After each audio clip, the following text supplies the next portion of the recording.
This conference will now be recorded. Great. So I'm taking you to an inspirational video about life. Life is a cup of coffee.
Friends, this is the irony of life.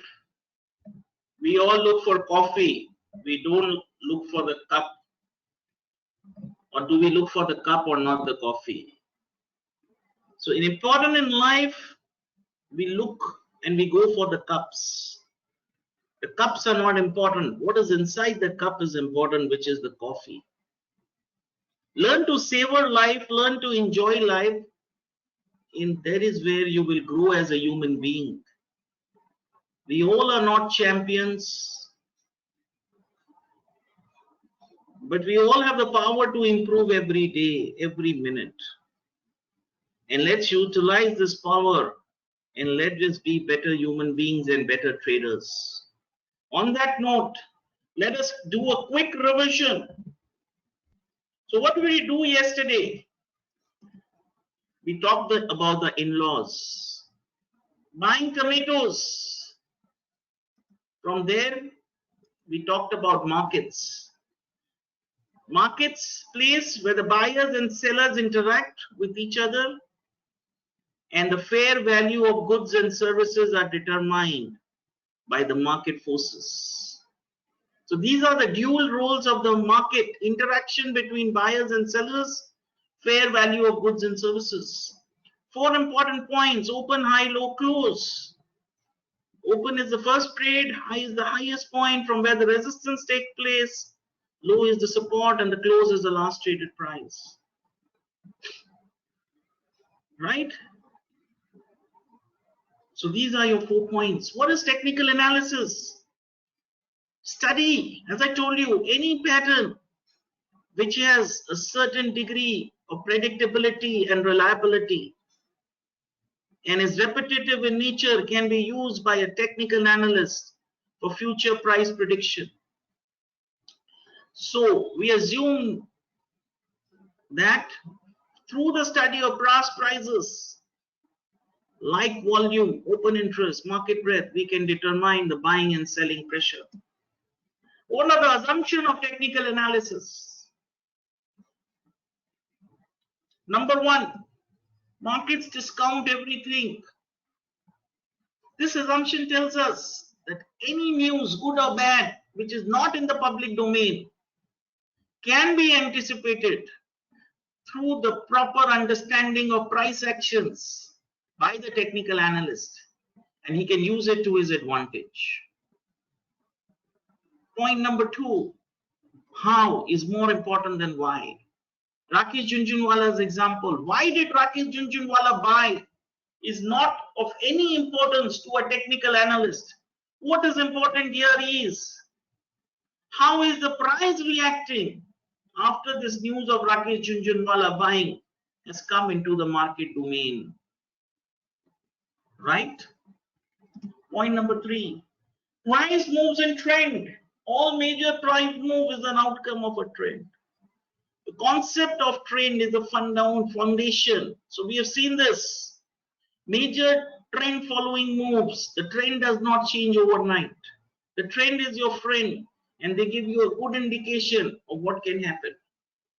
The good price move happened in a phased manner over the past 11 months. If I see the past movement from 2014 to 2021, it has been on the upside. There was only one major downtrend in 2020, and from there the price has moved up. The last one, history tends to rhyme itself. The human emotions of greed and fear repeat in a cycle. They might not be in the same cycle, but they tend to be in a similar cycle. When the markets go up, people become greedier. People want to buy more. When the market falls, hope turns to fear. Absolutely correct, Jatin sir. So what are candlesticks charting? So candlestick charting is a financial style which can help us to predict future price movement. It can be plotted in various time frames from 5 minutes to 20 minutes to 1 hour, and it has very big implications. Right? So what are the 3 portions of a candle body? Real body, difference between open and close. If the close is greater than open, the real body is positive. If the open is greater than the close, the real body is negative, colored in black or red. Upper shadows, difference between high and close, high and open. The means price rejection. So shadows are nothing, my friends, but price rejections. So price rejections either from high are called upper shadows, either from low, they are called lower shadows. Right? So the first pattern is a Marubozu. Technically, Marubozu has no shadows. But as I've discussed, that it is not possible that in today's world, you're going to get a Marubozu without a shadow. There might be some shadows in a Marubozu. So what is important here is to find out a narrow cluster, because the more compressed the range is, the more powerful will be the breakout. And Marubozu is actually an indication of a breakout. More compressed the range, the more closer the high lows are to each other, the more powerful will be the breakout. Just see here. 1, 2, 3, 4. In a small range compared to the fall. 1, 2, 3, 4. It was matching the resistance. And then it broke out. 1, 2, 3, 4. Within 4 days, if you see here, from 5695 to 6155, 7 to 8%. See here. So please understand, when you are giving me, my friends, homework, or when you are sitting with the chart, you are sitting in a temple. It is pious and religious. Make sure you draw the lines properly. Peter Lynch said, if you cannot explain your idea to a 6-year-old person, it means you are not clear.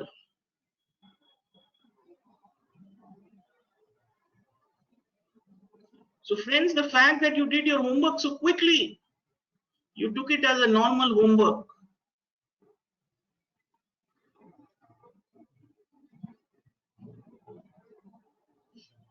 A cluster is a narrow range of 3 to 4 candles. Can you see here, Nitin sir? आप देख रहे हैं ये fall के हिसाब से कितना छोटा रेंज बनाया है ये 4 कैंडल, सब आसपास है, everything is close to each other. That means there's inaction here. And then it broke out, but it did not give a Marubozu. Next day it gave a Marubozu. So I would have exited at the close. Why? The purpose is, see here, this is the Marubozu. 1, 2, 3, 4. Can you see the closes are near to each other? See this breakout, next 4 days. So the advantage of a Marubozu, my friends, are that once that breakout takes place, and if you are right, you can make good money. Yeah, you can see a small consolidation. Very good, Abhishek sir. This is a beautiful. Can you see this? 1, 2, 3, 4, 5. I just took a random chart, Maruti, today. Is this clear? What is the hammer? Bullish reversal. Markets coming down. So the next time, please do the homework as your life depends on it. Right?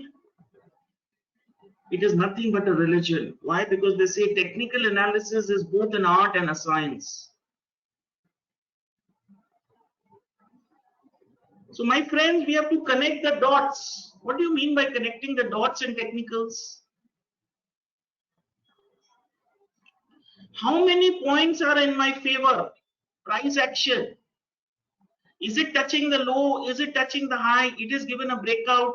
Is it a Marubozu after a small range? Is the consolidation in the upper end of the range, lower end of the range? All the points you need to consider. What is it in the long-term time frame? What is it in the short-term time frame? Right? So it is not one decision. Many small decisions need to be added together. So I don't know whether you've heard the word confluence. Technical analysis is a confluence of various decision-making tools. Whether it is candlesticks, whether it is price action, whether it is indicators like moving average, support or resistance, whether it is open interest or volume. When I connect these small dots together, confluence of these small dots, that is where I make a decision making easier. It can be global markets also, right? So it's not one dimensional. It is many dimensions. So that is why my friend told me yesterday candlestick does not work. We are too small as individuals to say what works and what does not work. Because one thing, please understand, candlestick is from 1500s and it is working and it will work. Only thing is we have to understand that language. Market always wants to speak to us. But if we are speaking, we do not understand what the market wants to tell us. So learn to be a proper listener. And in the market term, being a proper listener is a proper observer. If you observe the market properly, you will get all your answers. So what is a hammer?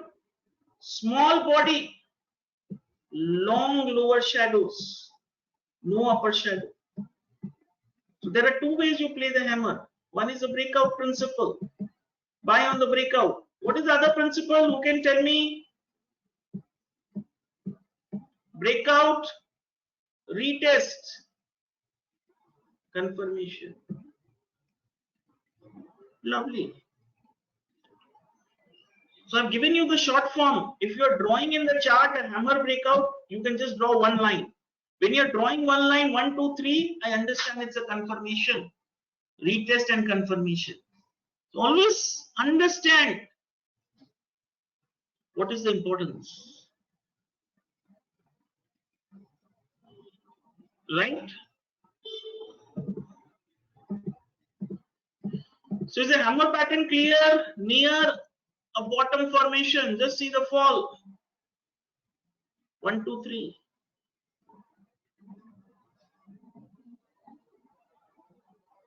Good.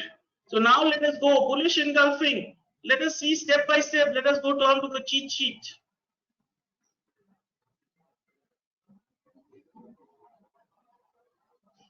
So first one is a doji. So doji is a sign of reversal or market indecision at the major tops or bottom.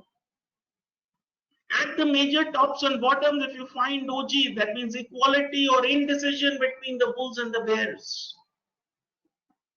Right? Equality or indecision between the bulls and the bears. So what are the two types of dojis? What is this doji down formed at the bottom and this doji form at the top? What is this called? Very good. Dragonfly. And this is gravestone. So these are nothing but signs of reversal. This is nothing but a sign of a hammer. This is nothing but a sign of a shooting star. Right? So dojis, when you find 2, 3 dojis at the end of an uptrend or a downtrend, understand that market might come in a range or might reverse. The momentum is slowing down. We discussed the same thing. Bullish harami, market is falling. Day 1 bearish. Day 2 small candle, which is bullish. Slow down in momentum. Possibility of a reversal. If the high is breached, possibility of a reversal. Similarly, bearish harami, market in an uptrend. Strong candle. Bullish. Day 2, opposite color. Small bearish candle. Momentum is slowing down. Please, I don't want the names. The names are okay. Understand the psychology behind the patterns. Understand the psychology behind the patterns. Right? Shooting star. Market is going up. Strong gap up. Strong buying. Price resistance at the top. Price gives up the gain. Small real body. And long upper shadow. Right? Price rejection, market falls. Am I making sense? Is this clear? Good. Now we come down to hanging man. What is a hanging man? A hammer type formation at the top is called a hanging man. Right? When you get a hammer at the top, it is not a hammer, but it is a hanging man, and it is a reversal pattern. Right? So in this hanging man, what do you get? What are you getting? Lot of people who are bullish, they are trying to liquidate, trying to hold the market, but they are not getting an exit. So the prices are going to fall from there. Am I making sense? Is this clear? Now the bullish engulfing, what is it? Change of sentiments and psychology. Sukhbir sir, market is falling. Everything is looking bearish. Next day the market opens lower, but there is a sharp buying, and the buying is sustained till the end of the day. The second day candle body engulfs the size of the first candle body, right? Engulfing the body. Same thing, bearish engulfing. Engulfing of the whole body. But the real essence is this real body should be covered by this real body. That means this open and close should cover this. If that is also being covered, it is very significant change of sentiment. Right? Morning star. Gap down, day 2. Gap up, day 3. Change in sentiments. Can you see the market is falling? So if you see the reversal patterns, they are, if you see the first day, bearish. Second day, the markets are trying to reverse. If not on the second day, on the third day. Right? That is where it is coming up.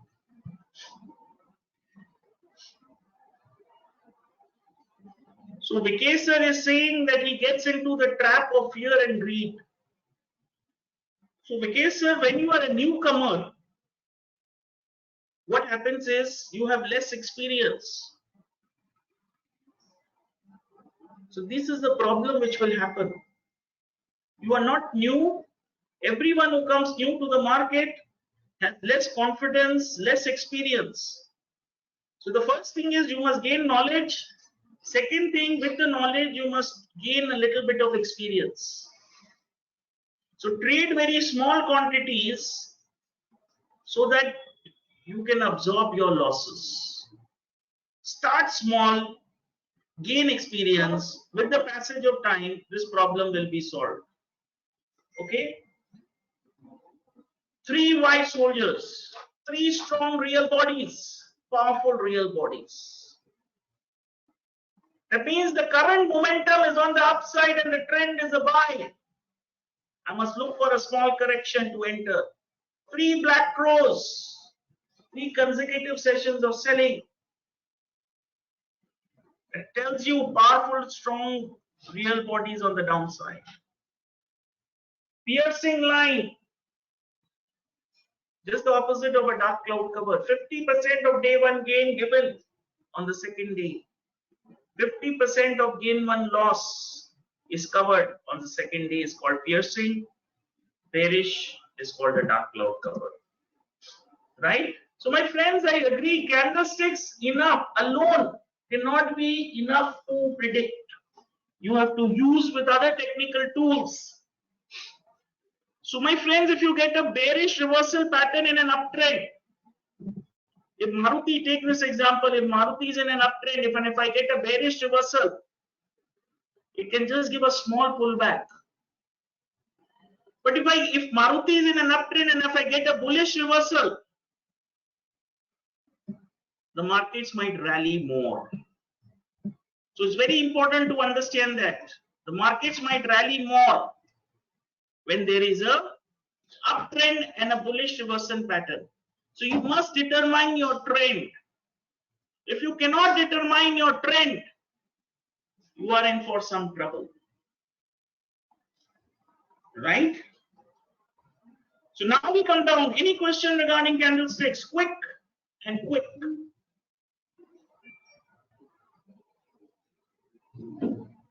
Have I bored you too much? Ramakrishna sir, am I boring you? Repetitions are a part of life. If you don't revise, you don't gain. Yeah, Rohit sir, I'm going to take a case study right now and show you how to work on the case studies. So we are going to take a case study on Maruti. And I will teach you one more way of confirming the indication. Pramod sir, always start with a bigger time frame, weekly, daily, intraday. Always see from a bigger time frame, come down to smaller later on. Okay? Good. You must be all time frames. I told you this is religion. For me, technical analysis is a religion. I want to hear market speaking to me. So if you want to hear properly what the market wants to tell you, you should be a very good listener. Chintan sir, we will take it later on, sir. Don't worry. So Chintan sir, am I a good technical analyst? So should I take a technical training course now? Because you have got so much confidence that you are telling me to see the charts, and I am an option trainer, right? So the fact you got so much confidence gives me today is making me feel very good. Good, right? Let us start. What are price patterns? The price patterns, as I suggested, buyer and sellers fighting. If you see all these patterns, this is nothing but the psychology of some sort of a fight between buyers and sellers. So when I'm talking about a flag and I tell you that this has got a good success rate, it comes from the fact that there is a strong uptrend and there is a very small pullback, which means that the seller is not able to bring in any price moves on the downside. So that is why both of them are successful, right?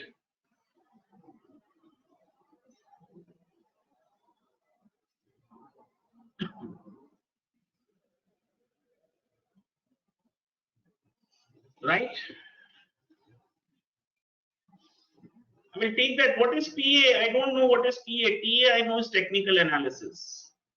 Now when I come down to pennants, pennants is a narrow consolidation and flag is horizontal consolidation.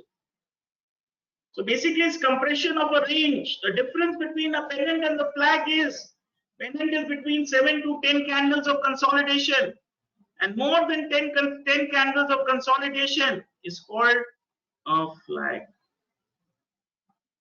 or triangle, to be sorry. Less than 10 pennant, more than 10 triangle.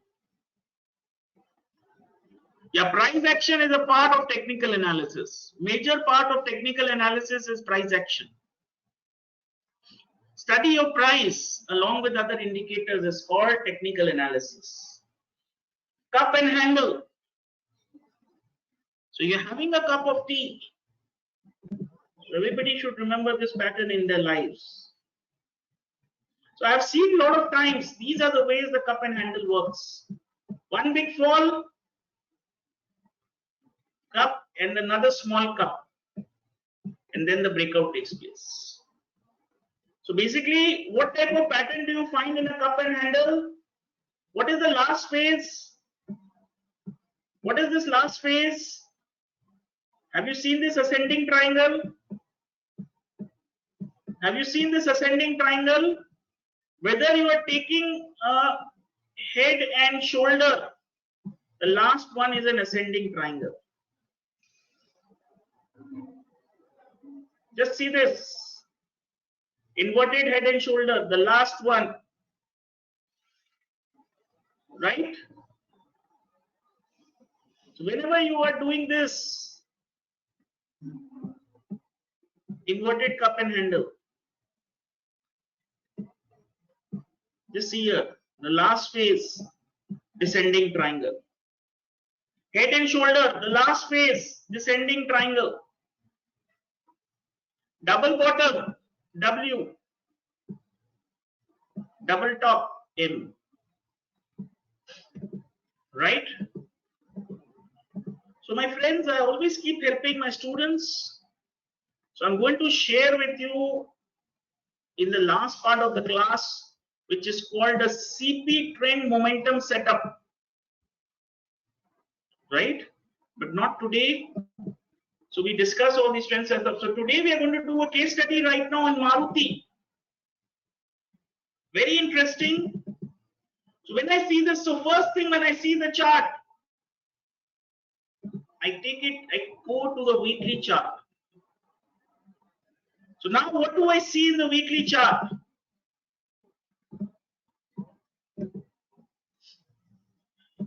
There is a tremendous momentum candle and it is covering the last 4 candles. So when you see a particular candle covering the momentum of the last 4-5 candles, can you see here? They're very, very important. Can you see here? So there is a tremendous momentum which has happened. Now if I draw a line here, what can you see? What is this pattern? Let us come down to a daily chart.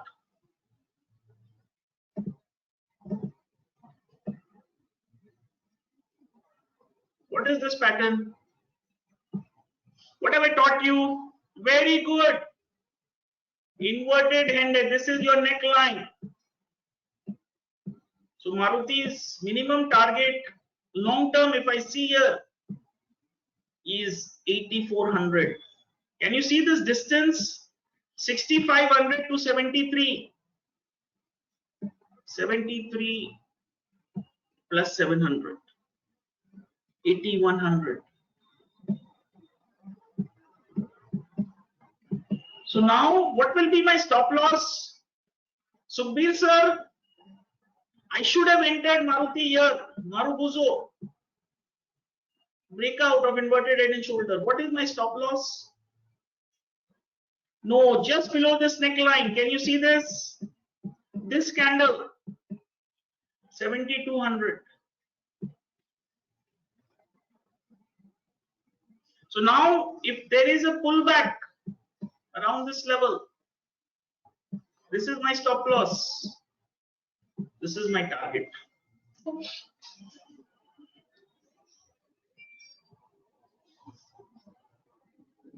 Am I making sense? Okay, so now let us do confluence of technical analysis. Let us put in the 50 SMA. Now can you see this? There was this resistance here. Can you see this? This was a support. Maruti was reversing. Actually, if you see, this was this cluster.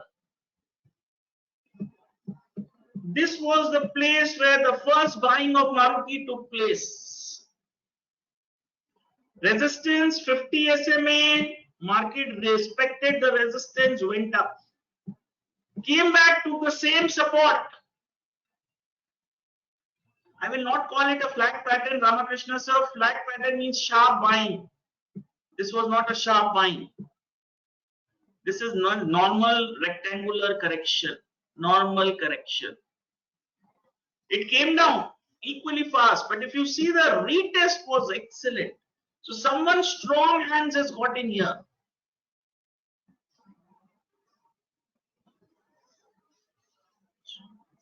This is superb. If I see this, this is really strong. Really strong. It is not a normal cluster, it is a normal correction. But this breakout was really powerful. So I agree with you. The probable entry area was here.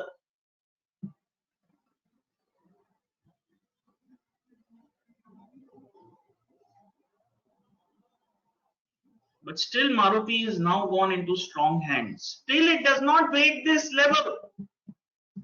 7200, it is in strong hands. A correction to 7350 to 7400 is a good buying area. Am I making sense?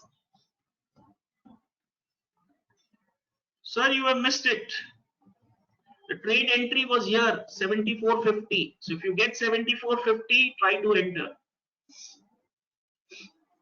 Always your entry should be based on your risk And the risk is defined by your stop loss level. So it's not about where should I enter. It's how much I'm going to lose if I'm wrong. What should be my most valid stop loss? That's your call, Nitin sir. For me, it's not about being right in the market. For me, it's not about making money. For me, it's about how much will I lose if I go wrong. A professional trader only thinks what is his loss. He thinks in terms of his losses. Great World Cup football teams have won World Cup not because of their attack. It is because of their defense. If your defense is not strong, Nitin sir, you're going to be a loser in the market. If you think of attacking, if you think of buying, because we don't know, market trading is probability. There is no guarantee that I will be success in my idea. This is I'm generating an idea. Right? Am I making sense? So now I need to look at auto index because Maruti belongs to Nifty Auto. So this is the sector. Wow, if you see the auto index, Maruti is an outperformer. Maruti is an outperformer. Why? Because auto index has gone up. But there is something different in Maruti. There is going to be some news. This type of movement you only get when there is a trigger. These type of momentum candles you only get. Ankit sir, it's not a cup and handle right now. It is in a neutral zone. So let us check Tata Motors, one of the other component. It is just not price hike. Because sir, there is something more. Okay, Tata Motors has also not performed. Right? If you see here, Tata Motors has already formed a cluster. This is a perfect cluster, narrow of 4 candles. Can you see this cluster?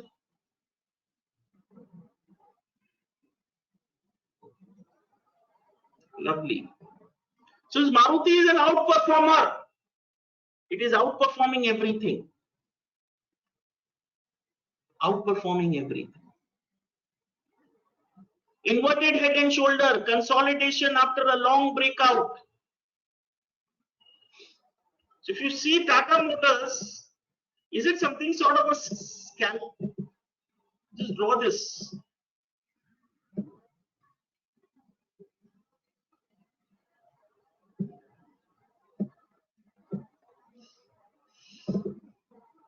So have we seen this pattern here in the cheat sheet? So we are something like this right now. It can give a breakout. Let's check. Yes.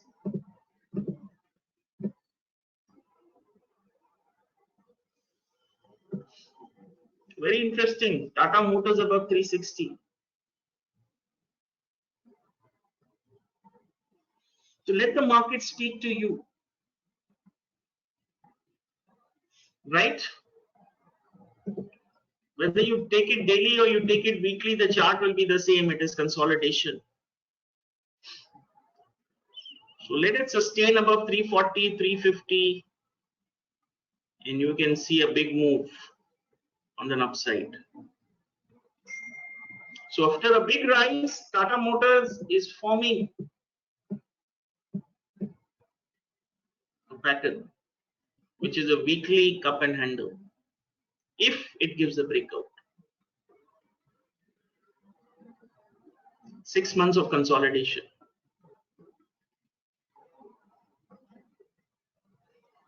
Good. So auto industry is really looking well and really looking to do well. So basically, before I look into the charts, my friends, I must have a homework or a scanner where I can study which sector is doing well. So I have put my scanner in investing.com. I have stored all my portfolio of indexes into investing.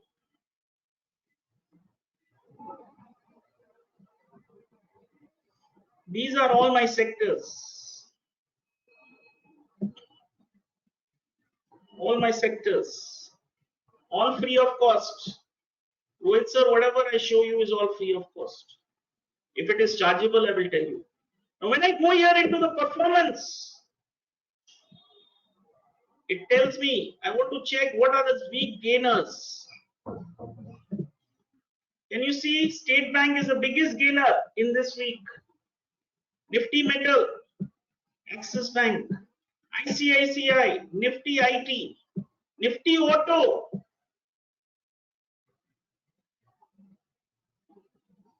Is one of the top 5. After Metal, IT, Auto. So auto is already gaining, and let's go back to the auto sector now. These are all the automobile shares. Let me check. The top performance, Minda Industries, Maruti, Bharat Forge, Tata Motors, Eicher Motors. So I know these top performance. What are the bottom performance? Mahindra and Mahindra. This is for the month. For the week, Maruti. Ashok Leyland.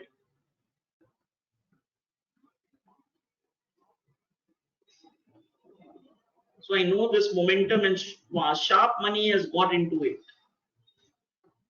So when I keep tracking it on a daily basis, the market speaks. Right? Good. Any questions here? So a lot of you have done your homework. You have not drawn the neckline. You have just copied pasted it. Right? Which is not the way it should be done. Not the way it should be done. So this is the weekly chart of Tata Motors. This was the trend deciding area. What is this pattern? If you see here, these are your 2 patterns. Ascending triangle, breakout, retest, reconfirmation. So market speaks.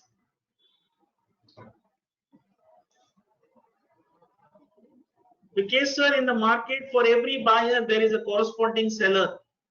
If someone has bought a lot, someone has also sold a lot. It is the market which decides who's going to be a winner. As a trader or investor, you must know your exit or your stop loss. These patterns give you a probability. There is no guarantee. It is all about probability. It's all about probability. Am I making sense? Are we all on the same page? Which stock was sir talking, Chintan bhai? Which stock were you talking about? KEW?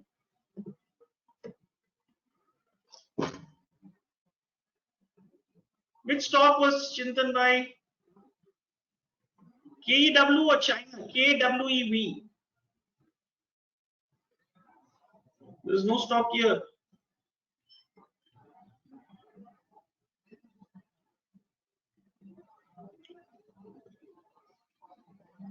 Sorry, KWEV. So Chintan bhai, you're from China? Okay, you're from Singapore. Good, good, good. Okay, so basically when you get this type of a pattern, it means the momentum slowdown is taking place. So this is at the end of an uptrend. When this type of a pattern comes in, can you see the momentum? Can you see this fall? Can you see this fall? This is a double bottom formation, W. So probably the markets are bottoming here. The selling pressure is getting over. So if you see here, confluence of technical analysis, can you see the confluence? Why is this point important? 50 SMA. So for me, this is the trend changing point. Can you see resistance? This was the previous support. Can you see this? These are your points where the selling was seen.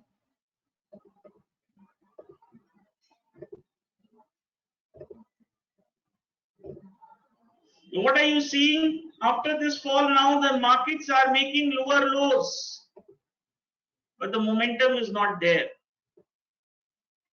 So you might see some bit of consolidation here around 50 SMA before the market breaks out, and then it will go up.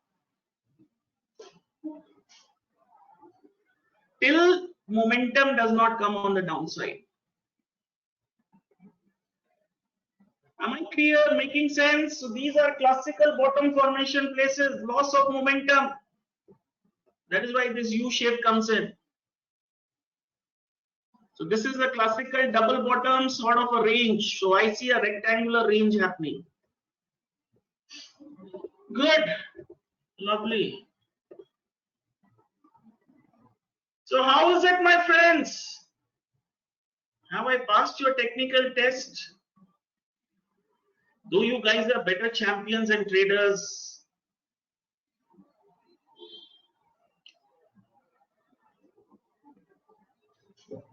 great. So I want the fresh homework with proper marking of support, resistance, neckline. Please take it as a religion. Market should be a religion. The objective of the market is not to make money, but to make a difference in lives of people with the money which you earn. Money can be made with a lot of ways, but it should be for a higher cause, right? Because your life is genuinely for a higher cause. Good. So let us now come to the world of derivatives. I think so we have done enough of technicals.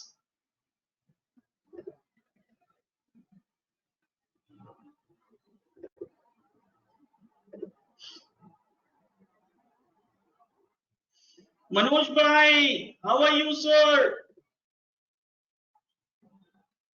You have become the Rajnikant today. You are going and coming.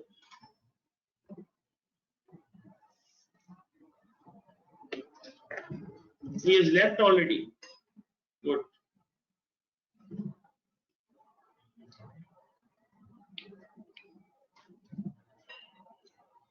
So welcome to Futures, my friends.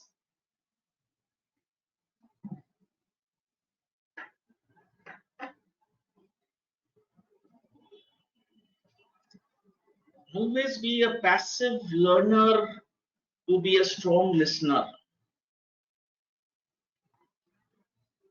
Manjunath sir, I will share you some books names, don't worry. So what are the resources before I start? NSC India, Zerodha Varsity, YouTube. So a lot of people know that Vivek sir is very active on YouTube. Quantsap, Option Industry Council, Stock Edge, opstart.defineedge.com. These are your resources. Abhishek sir, my FNO is there, but I'm going to show you something more than that. My FNO is actually more towards futures, sir. That is why we are ignoring it. I want you all to master options. Option as a strategic investment. I will show you today. Rohit sir, we're going to do futures today. So you will get the answer. Option as a strategic investment by Lawrence Macmillan. Option volatility and pricing by Sheldon Nathanberg. Fundamentals of futures and option markets by John Hull. Trading option Greeks by Dan Preselli. So these are your good books for options. Lawrence Macmillan, Sheldon Nathanberg, John Hull, Dan Preselli. So we discussed what are markets, place where the exchange of goods and services takes place. The buyers and the sellers meet and the fair value of the goods and services are decided. So trading day, open, high, low, close. We are all aware of this. So what are the two types of cash market? Two types of markets. One is cash market and a derivative market. So what are cash markets? You remember Sudeep sir, in-laws yesterday purchased tomatoes. Sudeep sir, are you there today? So Sudeep sir, has he gone to purchase tomatoes today? Has he missed the class?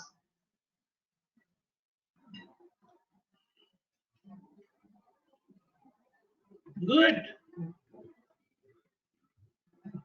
Yash bhai, how are you? So cash markets are, he purchased tomatoes. He made the payment between 1 to 3 trading period. Money is paid 1 to 3 days and the goods need to be delivered within the next 1 to 3 days.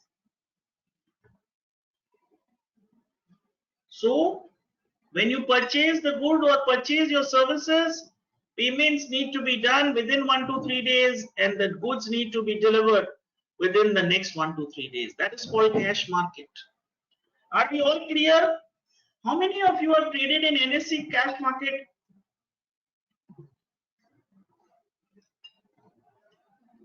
So Bhavin bhai, when you buy,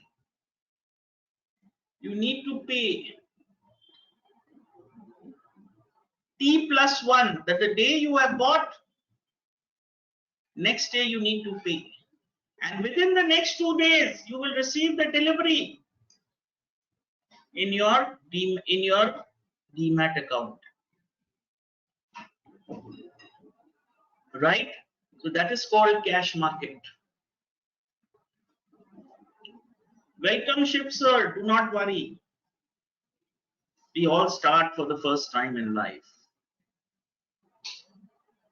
So you will be starting probably derivative market for the first time. I also started the first time some 20 years back. Right? So do not worry. Life teaches us. So Vikesh sir, I hope to change your trend. You have said that most of the times you have lost your money in options. So that is why I am here.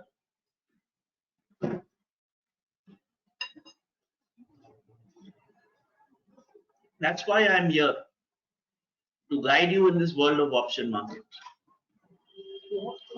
Had you not lost money, Vikesh sir, you would have not met me.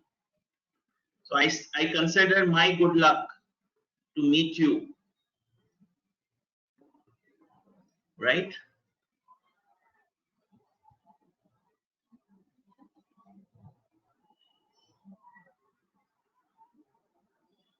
Great. So this journey we are going to cross together. So if you are losing money, it's now I am losing money. So if my students lose money, it is something that I am losing money. So I need to cross this bridge along all of you all together. And we will make it. I assure you that we will make it. The journey to be a profitable option trader. So what is the word derivatives? The word derivatives, it derives its value from some underlying asset. So it does not have its own value. It is deriving its value from some underlying asset. Right? That is called the word derivatives. Let's keep all the question aside. Let us focus in our knowledge. If you have knowledge with experience, no one in the world can stop you. So let's start gaining knowledge. The instrument can be equities. So you know that there is something called Reliance Futures. Are you aware? This Reliance Futures of July month, has no value of its own. It derives its value from which instrument? Which instrument? Can you tell me?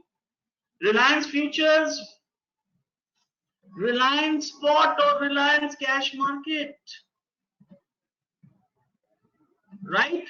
So those instruments which does not have its own value, which derives its value from some underlying, is called derivatives. So what are the types of derivatives? Equity, currency. How many of you have traded in US INR futures? Anyone? So there is a currency market in NSE, which is called, they trade in various currencies between two countries. USD INR means US dollar compared to Indian rupees. So this value is taken, futures is taken from USD and INR spot. So this value comes from USD INR spot. So there is a spot market which is traded in the RBI window. Yes, Forex. So the value of this futures contract on the last day will be derived from the spot market. Index. How many of you have traded Bank Nifty options? Okay, Bhavan Bhai. So Bhavan Bhai, where are you from?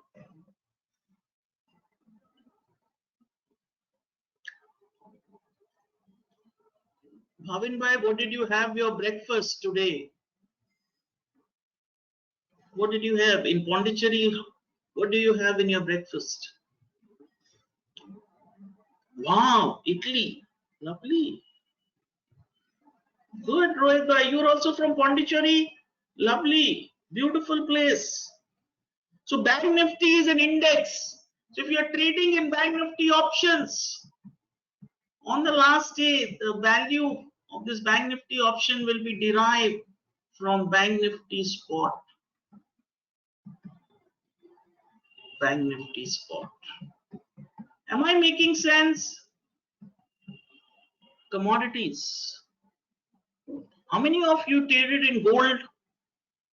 MCX gold, MCX crude oil. So there is a trading which goes on in commodities. MCX. It derives its value from the spot price.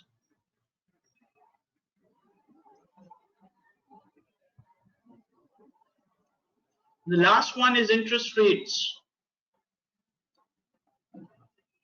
So interest rates come down. There is a 10-year GSEC. It is an NSE interest rate site that the interest rates are traded, the bonds, right? So they derive its value from the actual bonds which are traded in the RBI window. So the futures are traded in a particular exchange. An actual value is derived from the underlying. They have no value of its own. So these are all derivative contracts. Are we clear? So what are the types of derivatives? Futures, forward, swaps, and options. So now Kishan Bhai has a Rolex watch worth 5 lakh rupees. So Kishan Bhai, do you have a Rolex watch?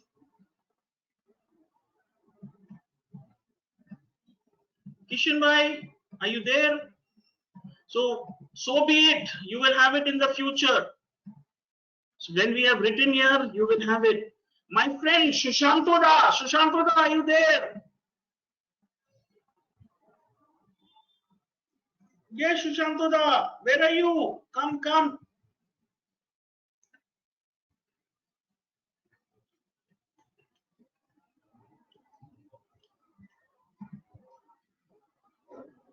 Vipin Bhai, Yeah, Shushanto Da. Shushanto Da wants to buy Kishan sir's watch. So Shushanto Da goes to Kishan sir, says, I'm ready to pay you 5,50,000. Please give me the watch. So Shushanto Da goes and meets Kishan sir on the 29th of June.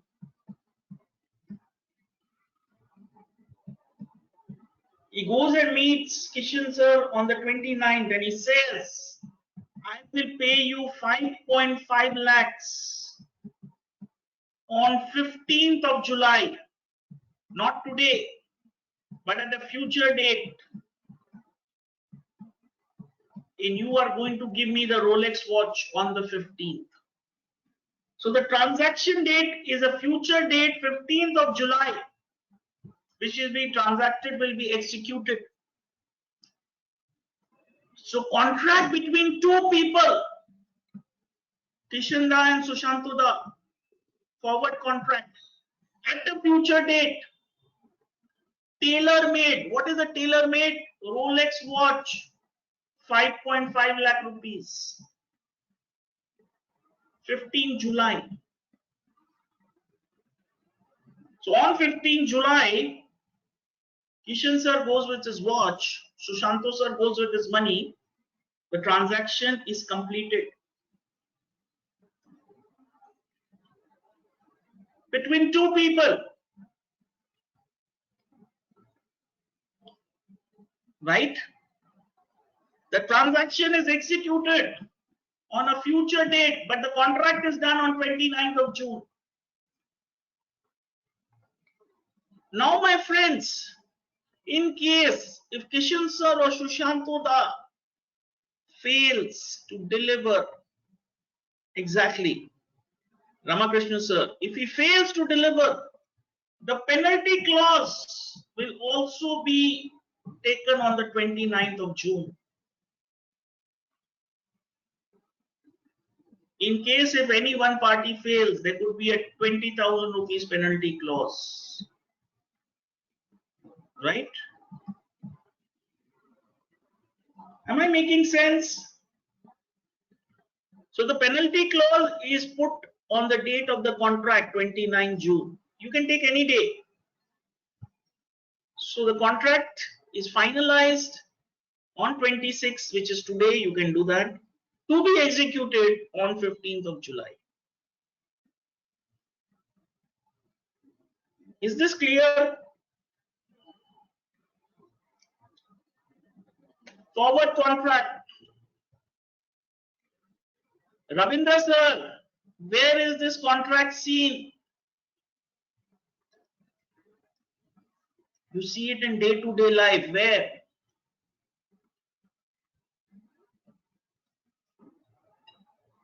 Ravindra sir, where? Ramakrishna sir, where?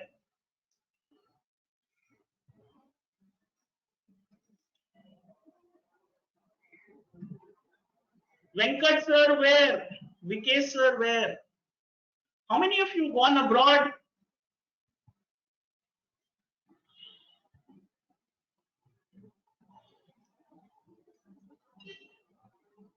Have you purchased forex currencies? So when you go to the bank, they give you an exchange rate.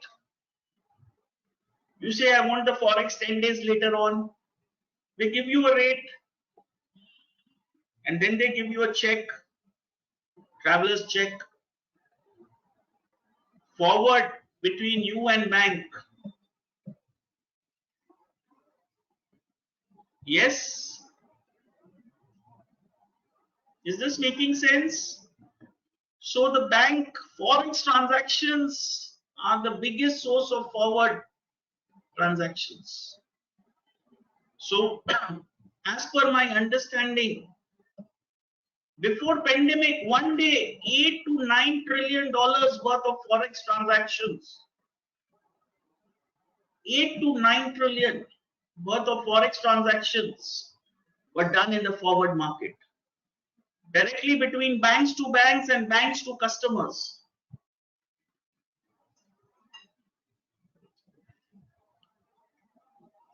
Is this clear? Any questions? Good.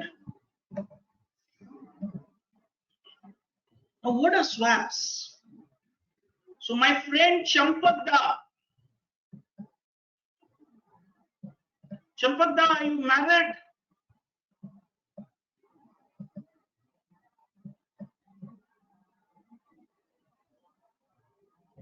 So, assume he has a son who is going down to Singapore for studies.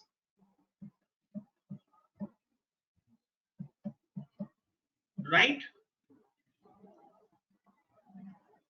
Now the fees is 30,000 Singapore dollars. So Champak Bhai goes down to Chintan Bhai, who is in Singapore. Champak Bhai tells Chintan Bhai, my sister is going to send me 30,000 Singapore dollars after 6 months. I don't have the dollars right now.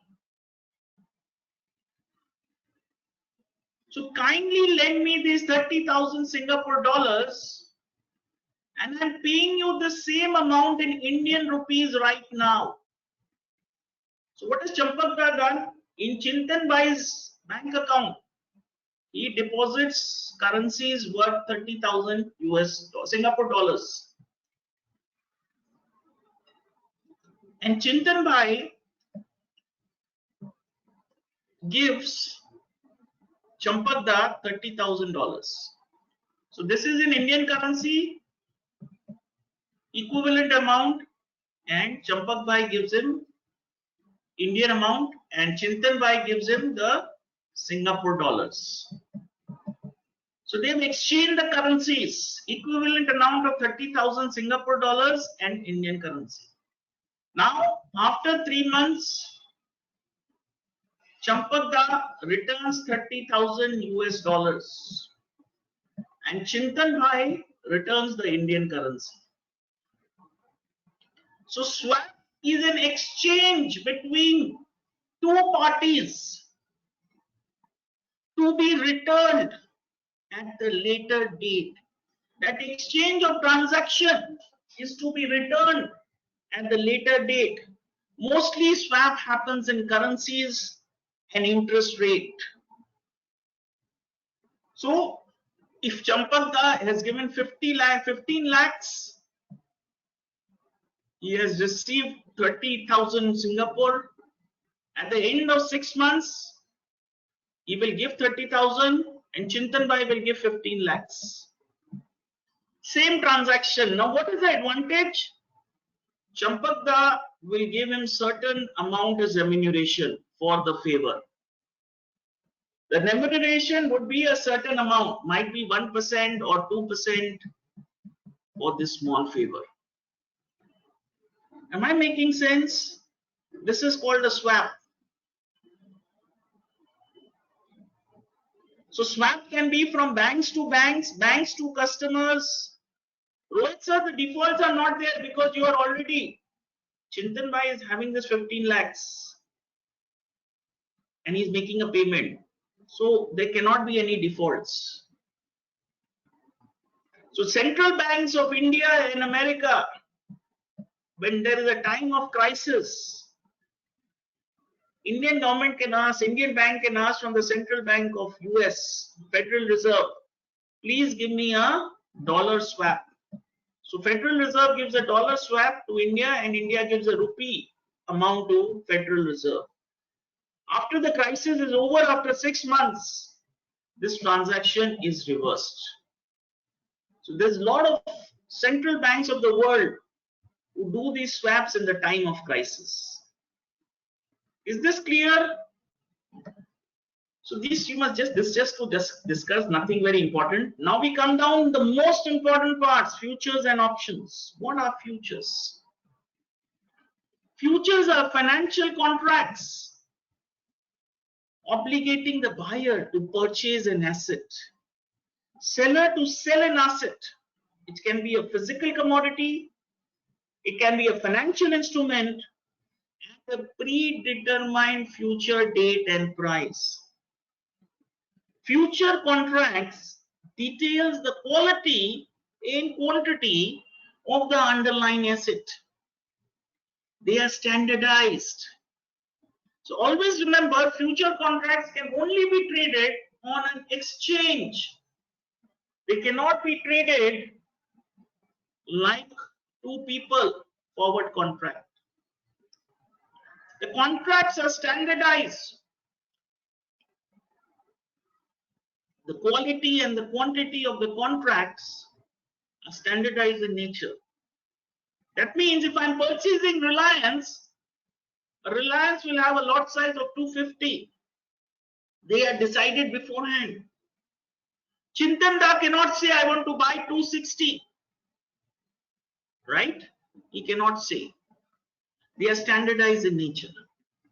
Some contracts may call for physical delivery, while others are settled in cash. Right? So what is the difference between a forward and a future? Forward tailor-made between two parties, right? I might buy a Rolex watch. I might like your t-shirt. I might tell you, I will buy it at the future date. Future contract can be only for predetermined commodities or financial instrument, which are listed in an exchange. So there are three parties: buyer, seller, and an exchange. Like in a forward, you say, I want to buy 1,010 US dollars. You can say tailor-made contract. But if you say, I want to buy 252 shares of Reliance Futures, no, it cannot be made. Because the lot size is only 250. So they are standardized in nature. Detail, quantity, and quality. So one lot size, the number of shares or quantity will be fixed. Right? Forward between two people. Futures, it can be between two people only, but it has to be traded through an exchange. Again, this is also at a futures date. I'm doing a transaction today, but actual delivery I have to take at a future date. Right? Good. So let us take simple things forward. So always important, you must learn to do the small things. Whenever the subject is new, take it step by step.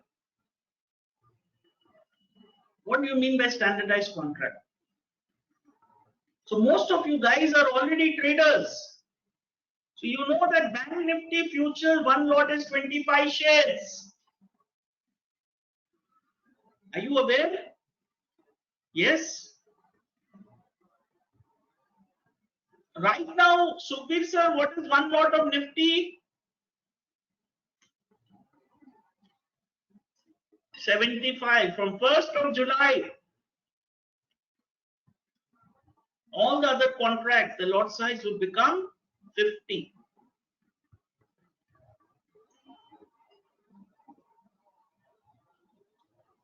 One lot of Reliance future is 250 shares. These keep changing from time to time. They are not standard. They will keep changing from time to time. What is settlement date?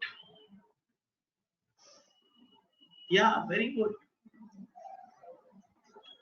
Settlement date is the last date of the contract. So in India, the last Thursday of the month. So what is the last Thursday? July. 29th of July. All futures July contract will close on the last Thursday of the month. Anup bhai, if last Thursday is a holiday, then the last working day before the last Thursday will be the contract closure. Am I making sense?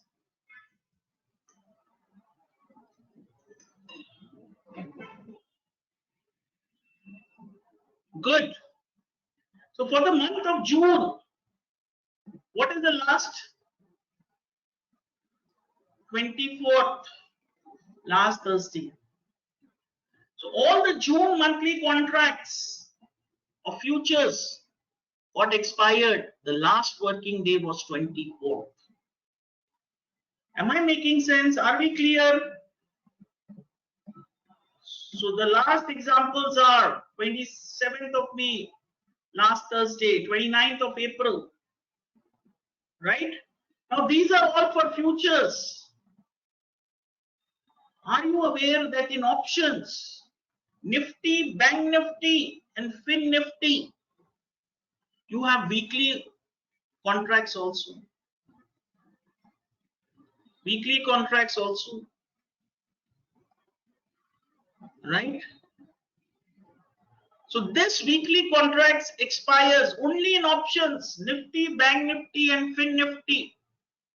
This weekly options contract expire every Thursday. They expire every Thursday, right? Only these three contracts and only options of these three contracts, no futures. Now, what is the closing price of the contract? So we all know that future price or option price have no value of its own. They are derivative contracts. They derive its value from some underlying asset, right? So what is that price? That is called the settlement price. So on the last day,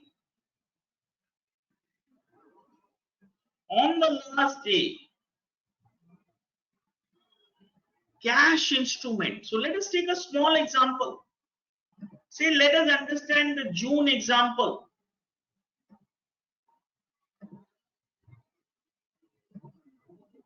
Say 24th of June,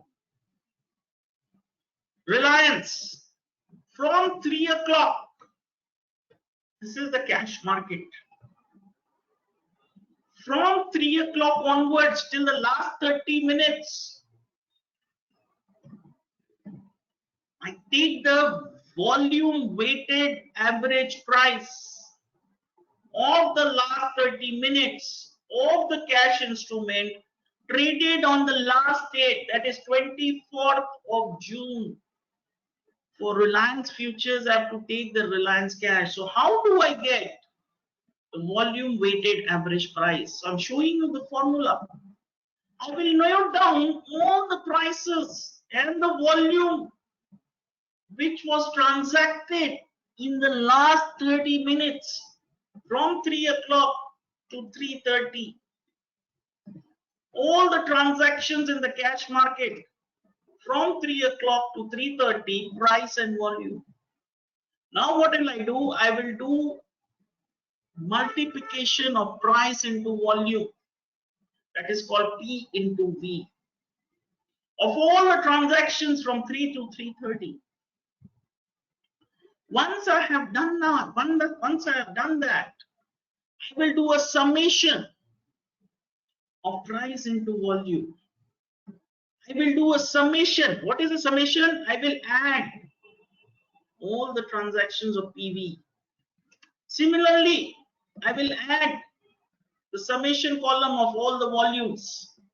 And once I divide this PV by volume, I get volume weighted average price.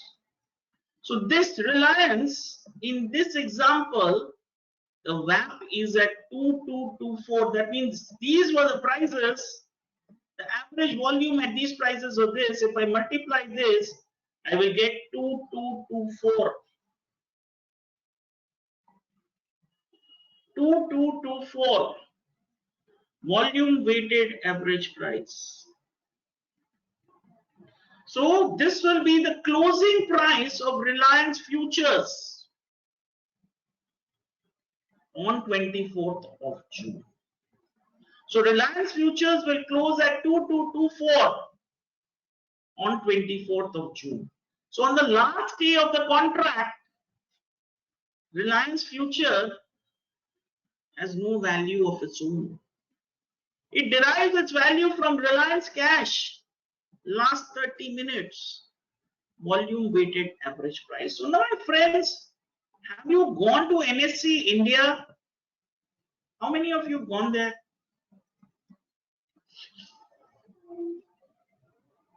Have you seen ATP, average traded price? Have you seen that in the window?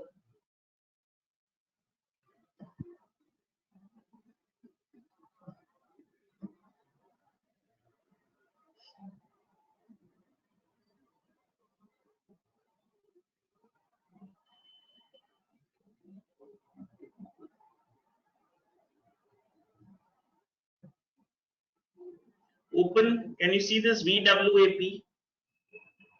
So this price is the whole day's average price, not the last 30 minutes. From the beginning, 9:15 to 3:30, what was the price and how much volume it took? And the average of this is 2106. And for the last day settlement price, we only take the last 30 minutes, not the whole day. Is this clear? Last 30 minutes. Good. Good.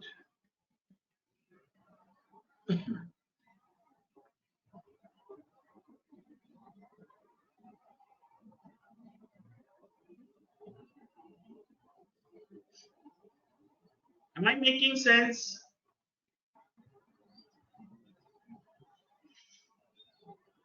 So, good, Vikesh sir.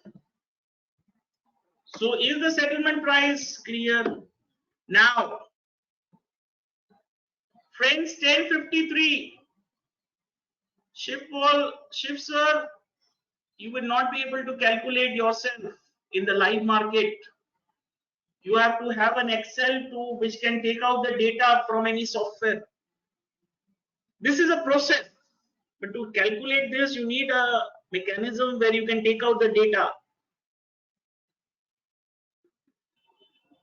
No, sir. The last 30 minutes is taken because that is a process of calculating the close. That is why. That is the way the calculation is done by exchange and SEBI.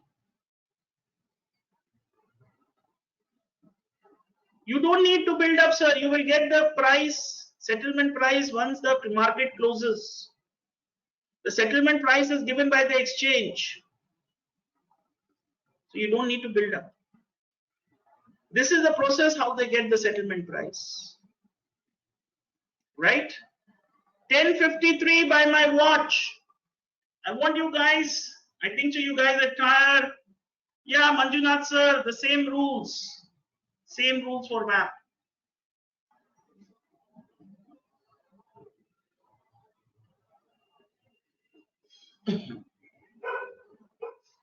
Take a small break, 10:53.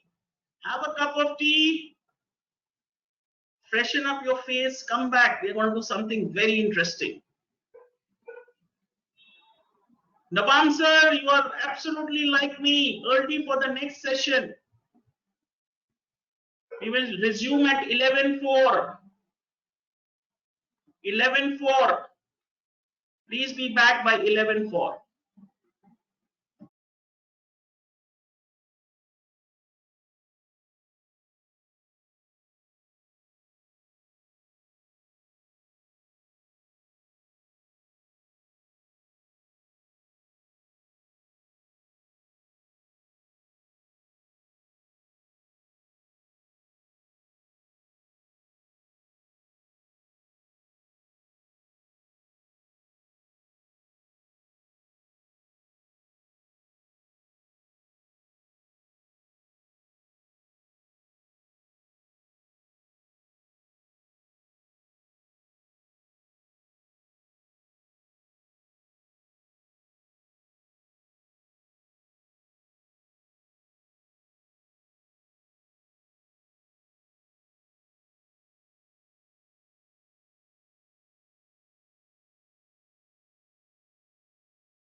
Welcome back. How was your break?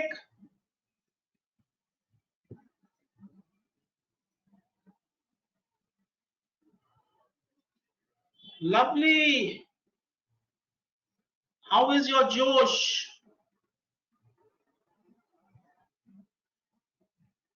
Good.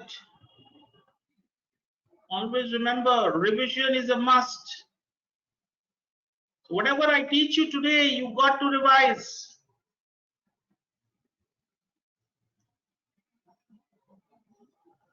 Without knowledge, you cannot build a bridge to be successful in the markets.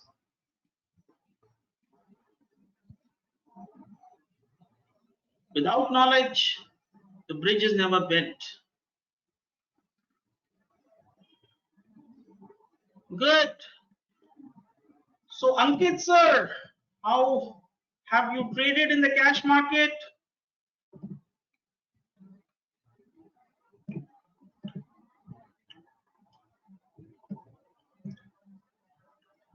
So Ankit sir, on Friday, 25th of June, buys 100 shares of Reliance.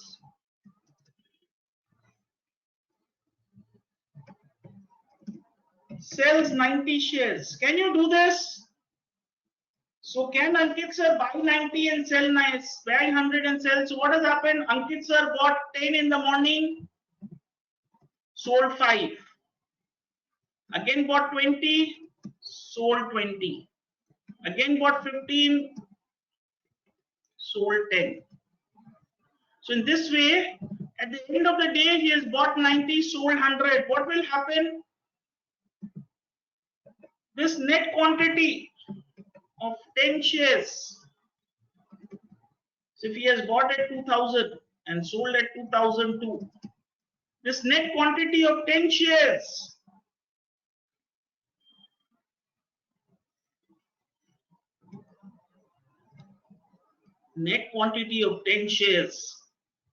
you will have to give delivery. He has bought 100, Kishan sir, sold 90. His buying price is 2000. You cannot carry Anand sir. So this is cash market. So the cash market, as I told you, at the end of the day, 2000 is his price into 10 shares. He will have to pay 20,000 rupees to the broker. How many of you do this? And after 2 days, he will receive this 10 shares of Reliance in the demat account. Everybody knows what is a demat account? It is something like your bank account where all your shares come. In bank account money comes, in demat account shares come. Similarly, on 24th of June, Ankit sir buys 900 shares and sells 1100 shares. What is the net quantity? Minus 200. So Ankit sir will have to deposit 200 shares from his demat account, give it to the broker, and after 2 days, Ankit sir is going to receive the payment from his broker. After 2 days, Ankit sir is going to receive payment from his broker. Am I making sense? Am I clear? This is cash market. Now, when I'm trading in the futures market, Anand bhai, it is always traded in lots. Futures is not traded individually. Anand bhai buys 2 lots of Reliance futures.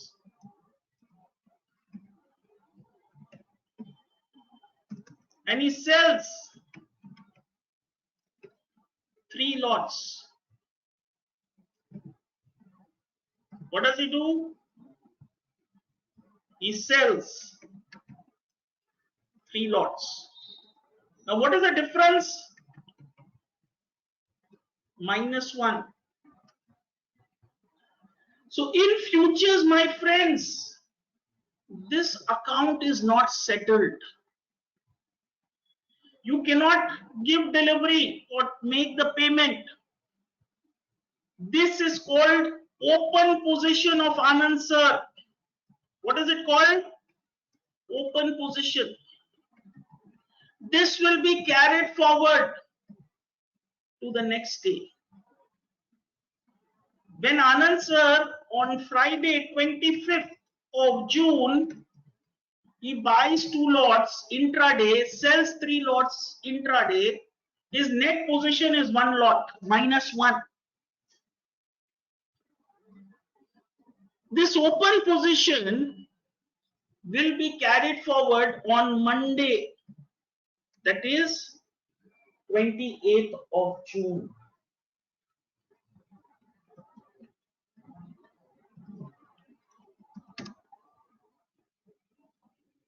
Am I making sense? What is open interest? The number of futures contract that is open for trading. That means Anand sir 1 lot short Reliance is his open interest. The number of contracts which is open for trading is called open interest. So now, my friends, if Anand sir has sold 1 lot of Reliance open position, someone else, either Shiv sir or Chetan sir or Mayank sir, has a long position. Remember, in the market, for every buyer, there is a corresponding seller. If there is no seller, there will be no buyer. If Anand sir is short, someone else is long. So for an existing open position, for any short position, there will be a long position. That will constitute an open interest of 1. That will constitute an open interest of 1. Every long and short position. You remember yesterday my friend went and purchased tomato. Sudeep sir, he joined the session late. Is he still there or has he left?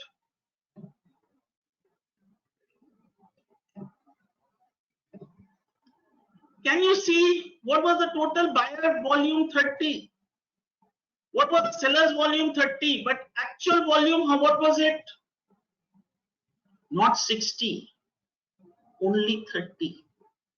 So for every buyer, but there will be a corresponding seller. Lovely, Rohit sir, you got it right. So volumes, number of transactions executed for a particular period, the purchase by the buyer, sale by the seller. Can you see this? Sudeep sir yesterday, 30 kilos he bought, vendor gave him 30, but actual volume was not 60. Actual volume was only 30. So volume is the total number of transactions which have taken place for a particular time period. The purchase by the buyer and sale by the seller constitutes the volume of 1. Now please understand, my friends, I'm confident that 80% of you have not understood what is open interest and what is volume. And you all are quiet. 80% of you have not understood. So don't think I'm a fool that if you are quiet, that I assume that you have understood. So the next time if you don't understand, you will stop me And you will tell me, sir, we have not understood.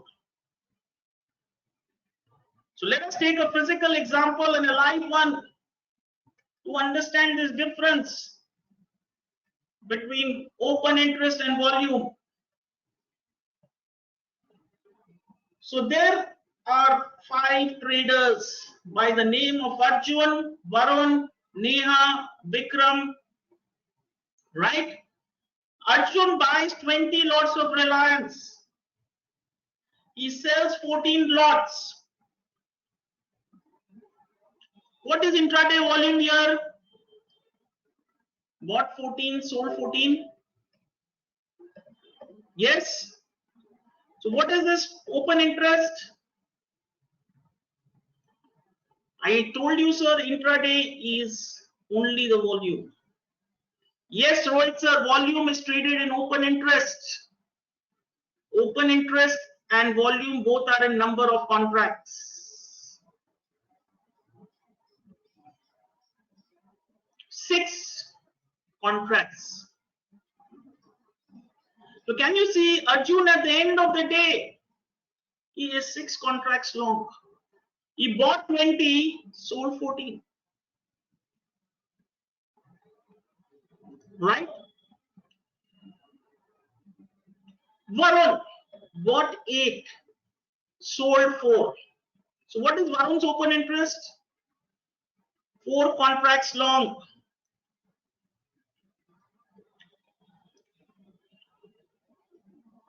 Right?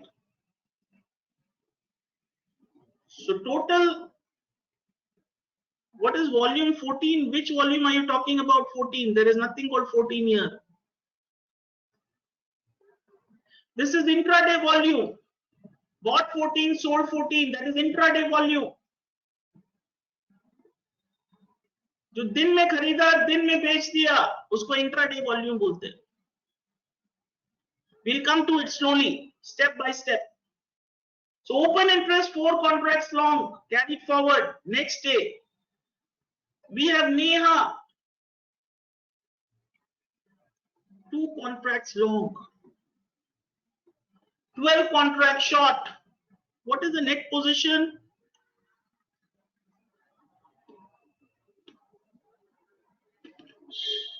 $10 contracts short.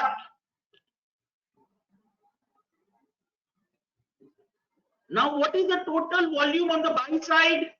20 plus 8 plus 2 is how much? 30. What is the total volume on the sell side? Minus 14, minus 4, minus 12. So what is the total volume? 30. For every buyer, there is a corresponding seller. Now what is the intraday volume? 14 long, 14 short. 4 long, 4 short. 2 long, 2 short. So what is the intraday volume buy side? 20. What is the intraday volume sell side?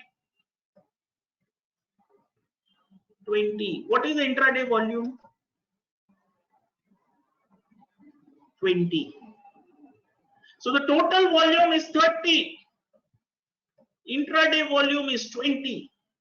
What is remaining? Open interest. Long side Arjun 6, Varun 4. Short side Neha 10. So can you see there is no difference?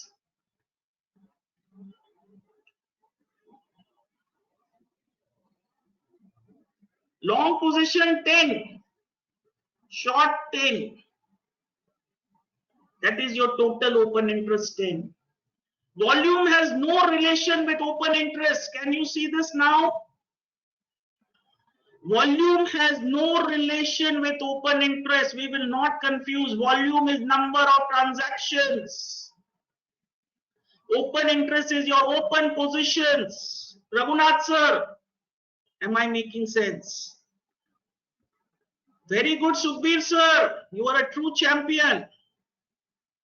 That means there are buyers for 10 lots. For those 10 lots, there are sellers also. Remember yesterday's example. For every buyer. Very good, Sudeep sir. Very good. Now let's come down to Tuesday. Are we clear till here? Are you guys feeling better now? जोश आ रहा है, पहले कुछ समझ नहीं आ रहा था. I remember all you were quiet. Let's do one more. Tuesday, Arjun buys 10, sells 10. क्या हुआ? No positions as of Tuesday. So his position of Monday is getting carried on Tuesday. Can you see this? On Tuesday, intraday, Arjun buys 10, sells 10. No position as of Tuesday. So his Monday position gets carried forward to Tuesday. Can you see this highlighter? Varun buys 15, sells 15. No position as of Tuesday for Varun. So his open position of 4 lots gets carried forward on Tuesday. Is this making sense? Good. Neha buys 8 lots. No position. She does not sell anything. What is the net position? Plus 8. What was the overnight position? Minus 10. Minus 10 plus 8. Lovely Ramakrishna sir. Minus 2. John plus 4. Minus 12. Plus 4 and minus 12 is how much? Minus 8. New person, Sukhbir sir. New person. Did not have any position on Monday. New entrant, minus 8. So what is the total buy side volume? 10 plus 15 plus 8 plus 4 plus 37. What is the total sell side volume? Minus 10, minus 15, 0, minus 12, minus 37. Plus 37 and minus 37. What is the volume? Bhavin bhai, what is the volume? Bhavin bhai, where are you? Thank you. 37. What is the open interest? Shehzad bhai, what is the open interest? Shehzad bhai, what is the open interest? Quick, quick. Anup bhai, what made you say 20? What made you say 20? Anup bhai, where are you, sir? 6 plus 4, 10 long, 10 short. So always remember 10 long and 10 short. For every long position, there will be an equal short position. So the open interest will be 10 plus 6 plus 4 long minus 2 minus 8 short. Is it clear? 10. Anup bhai, for every long position, there will be a corresponding short position. Any questions here?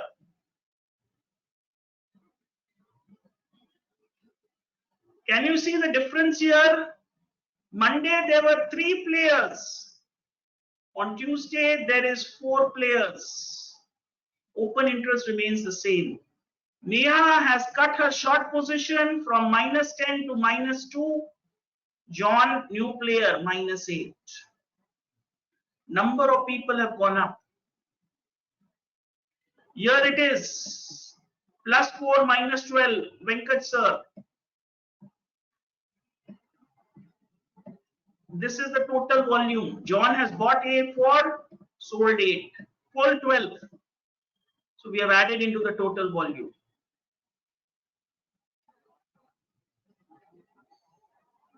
So the open interest Anup bhai is 10. 10 lots long, 10 lots short. Venkat sir, is it clear? Good, Anup bhai. Venkat sir, 4 lots John has bought, 12 lots he has sold. So this 8 is already added in the volume. Is this clear? Good.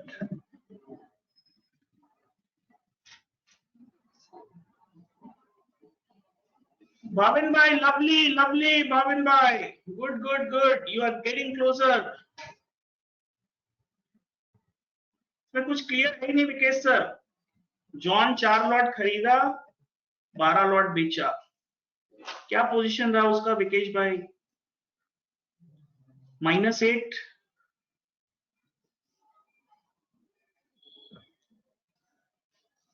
-8 पुराना position था विकेश भाई उसका Monday को.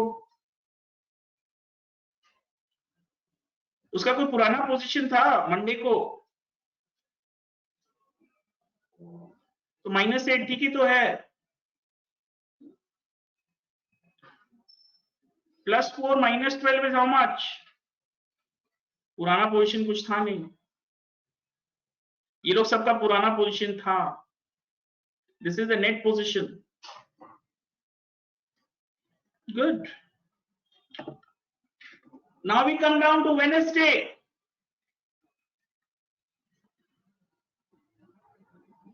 Overnight position as of Tuesday, 6 lots long, 4 lots long, -2, -8. Arjun buys 6, sells 3. What is the net position? 3. This is for Wednesday. Shahzad bhai, Tuesday को क्या position था? 6. Ramkrishna sir, 6 + 3, 9. So what is happening? Bhavin bhai, bullishness being increased. Arjun is becoming more bullish. From 6 lots long, he has gone to 9 lots long. Varun buys 4 lots, sells -2. What is it? +4 -2, 2 lots long. Overnight position 4 lots. 4 + 2 is 6. So Varun का overnight position 4 lot long था. उसने और 2 add किया आज. He's becoming more bullish. Right? So whenever if you are increasing your open interest long side from 6 lots to 9 lots, that means you are more bullish. That is why you are increasing your bullish positions from 4 lots to 6 lots. If you are increasing your bullish positions, that means you are bullish. Neha, 2 lots long and 0. 2 lots long and 0. That means 2 lots long. What was yesterday's position? 2 lots short. Squared off all the position. No position as of now. 0. Now, John, 8 lots long, -15. 8 lots long, -15, -7. What was the previous position? -8. Today added -7. So increase my short position. So John has increased his short position. -8, -7, -15. Right? So what is now the open interest? +9 + 16, +9 + 6 is 15, -15. Can you see the open interest has gone up? Avinash sir, have you seen open interest going up from 10 to 15? The buyers, Arjun and Varun, have increased their long position. The seller, John, has increased their short position. Can you see both have increased, buyer and seller? So when open interest goes up, Shahzad bhai, the buyers are increasing their long position, the sellers are also increasing their long positions. Abhishek sir, what is the total volume on the buy side?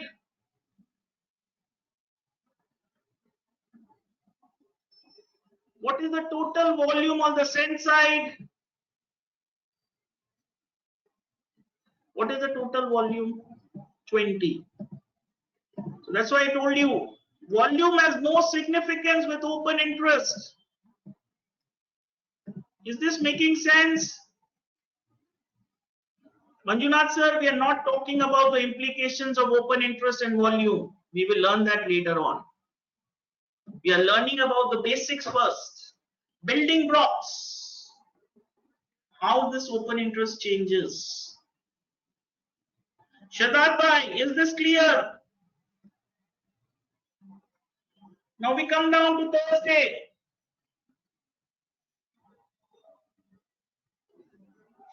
Five long. 15 long, 5 short.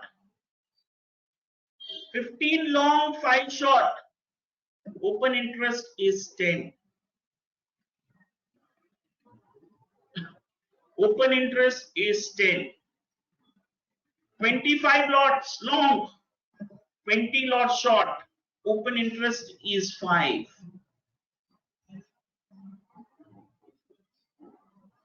Neha 0, 0, 0. No change. So what have you seen? Arjun has increased his open interest. 10 lots long. What was his previous position? 9 lots long. 9 plus 10, Shahzad bhai. What is it? Wednesday 9 open tha. Thursday 10 बढ़ाया. 10 plus 9 is how much? 19.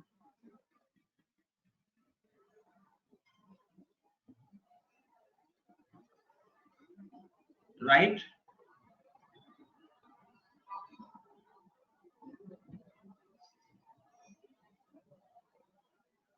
Good.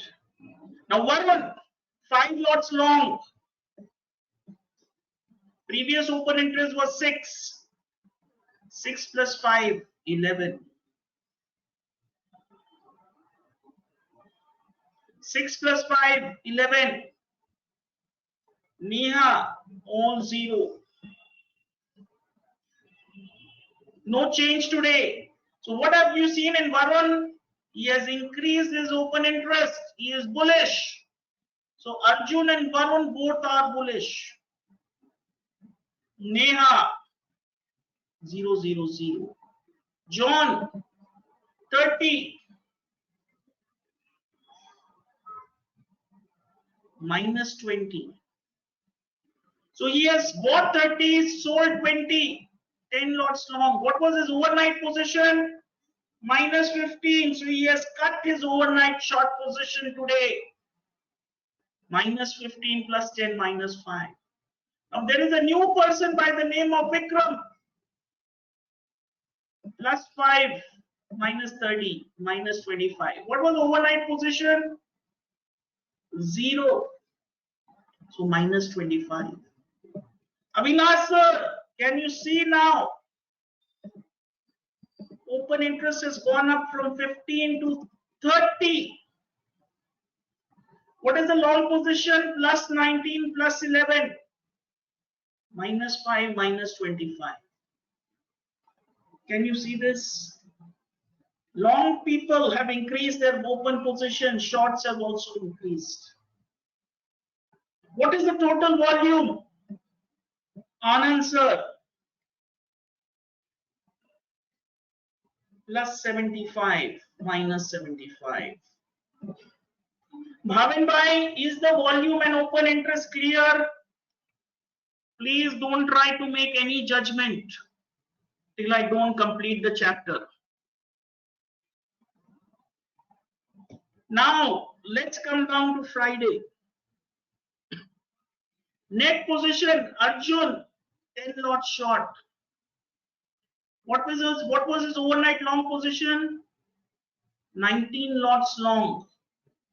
10 lot short. What are the number of open interest? Minus 9. Sorry, plus 9.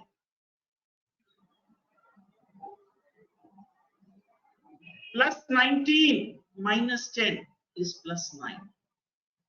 Varun, 11 contracts overnight long. Today he has sold 10 contracts.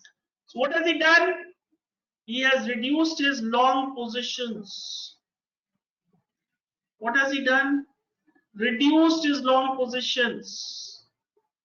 Minus 10 for the day. So plus 11 minus 10 is plus 1. So both Arjun and Varun have reduced their bullish positions on Friday. Neha, no change. There was no position as of Thursday, no position on Friday. Right? John, 5 contracts short on Thursday. No change on Friday. So the overnight position of Thursday remains. Vikram, minus 25 on Thursday, buys 20 lots, covers his short position by 20 lots, minus 5. Can you see the open interest has come down again to 10?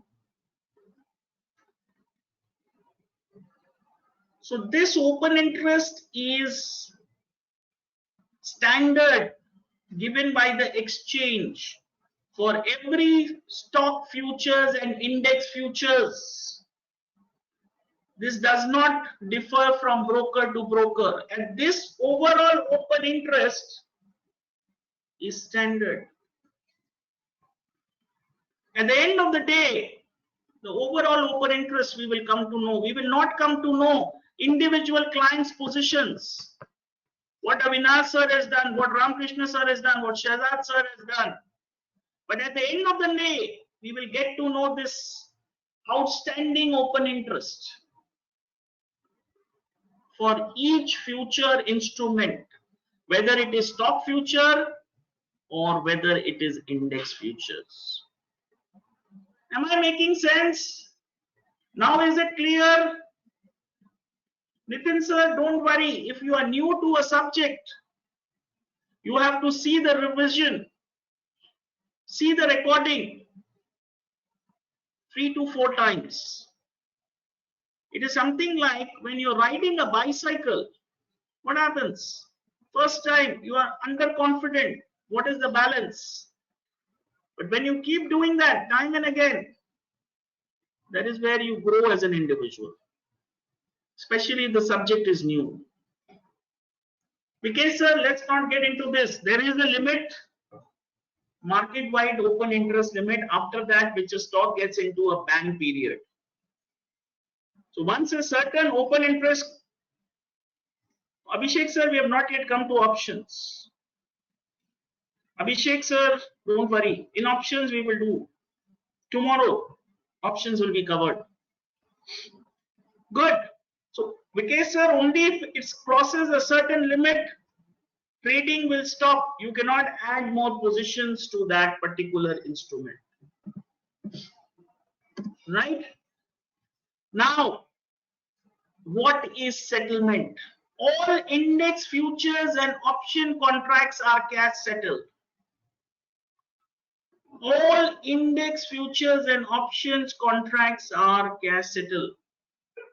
What is cash settled? Abhishek sir buys July futures of Nifty 50 quantity, 1 lot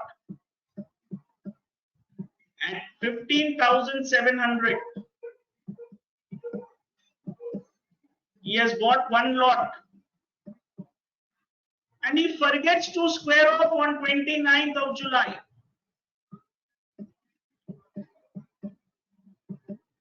And Nifty settlement price is 16,300. What will happen? He has bought at 15,700. He has forgotten to square off.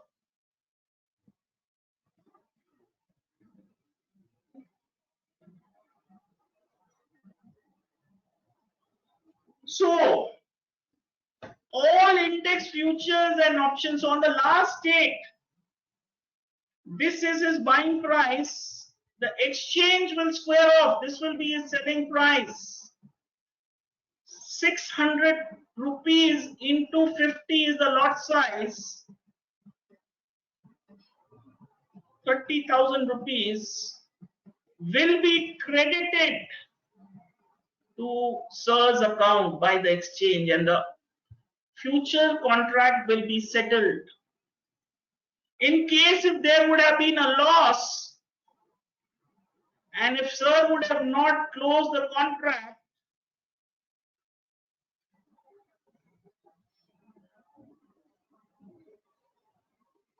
the amount would have been debited from Sir's account. So all futures, index futures and index options are cash settled.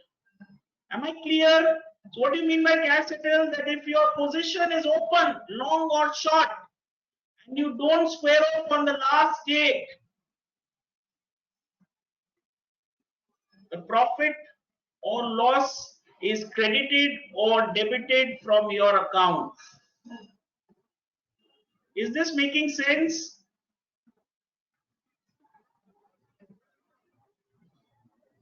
Now, my friend Ramakrishna sir has bought one lot Reliance on 25th of June at 2020. And he forgets to square off on the 29th of July, the last date, settlement date. Reliance closes at 23.20. So what will happen? Ramakrishna sir,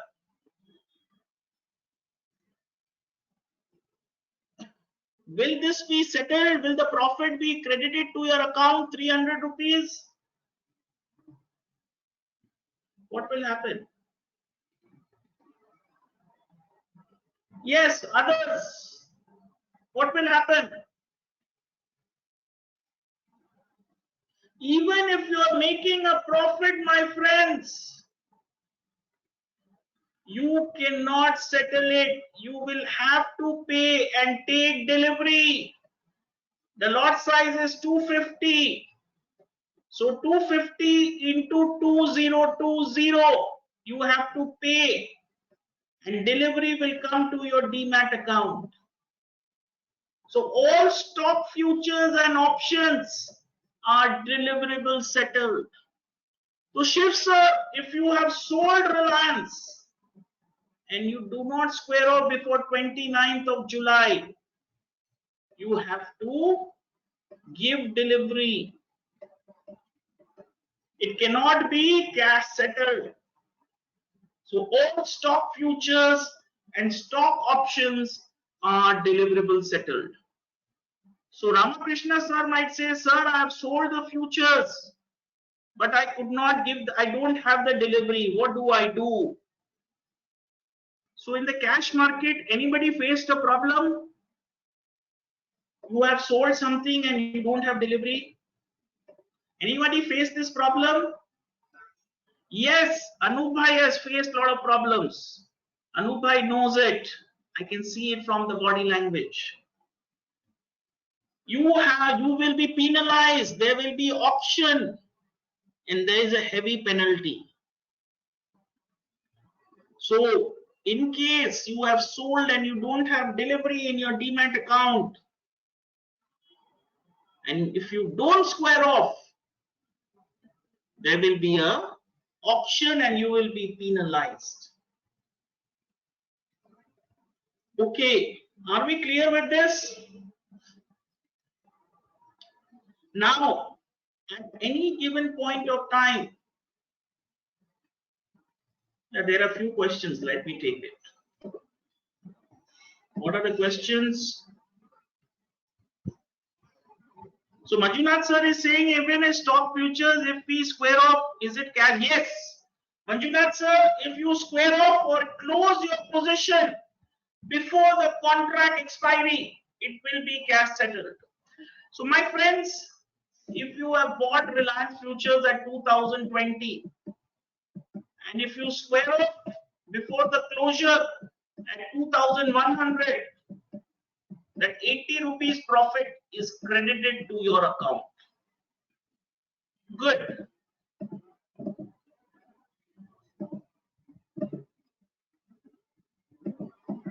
Any other question?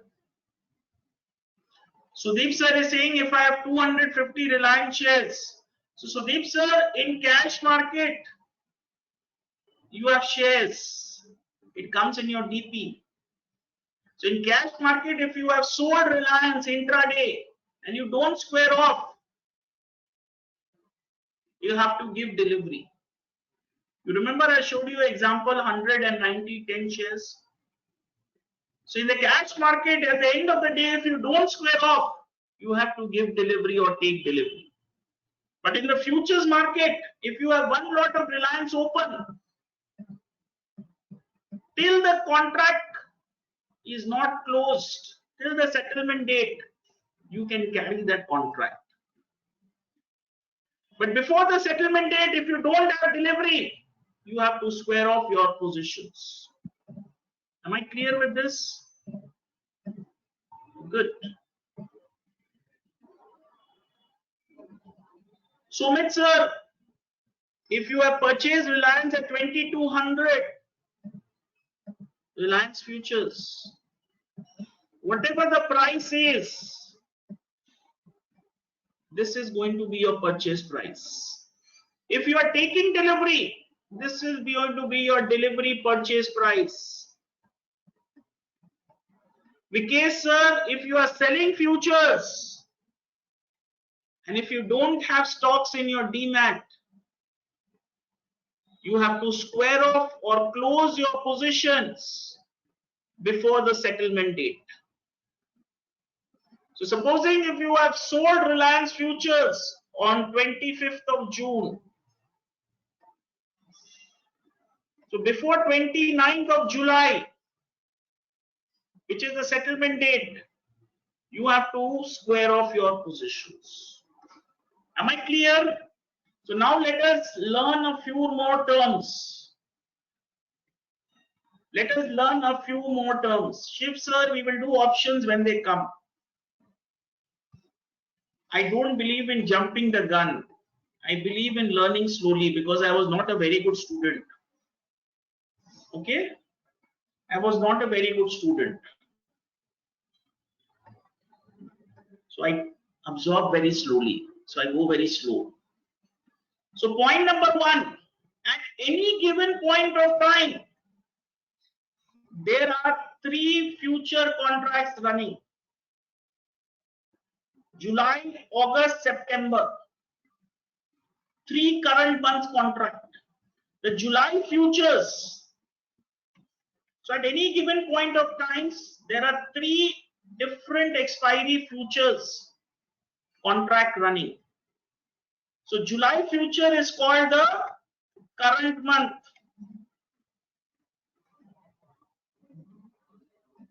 Right? This is called the far month. The next month. And this is called the farthest. Am I clear? So on the 29th of July, when this contract closes,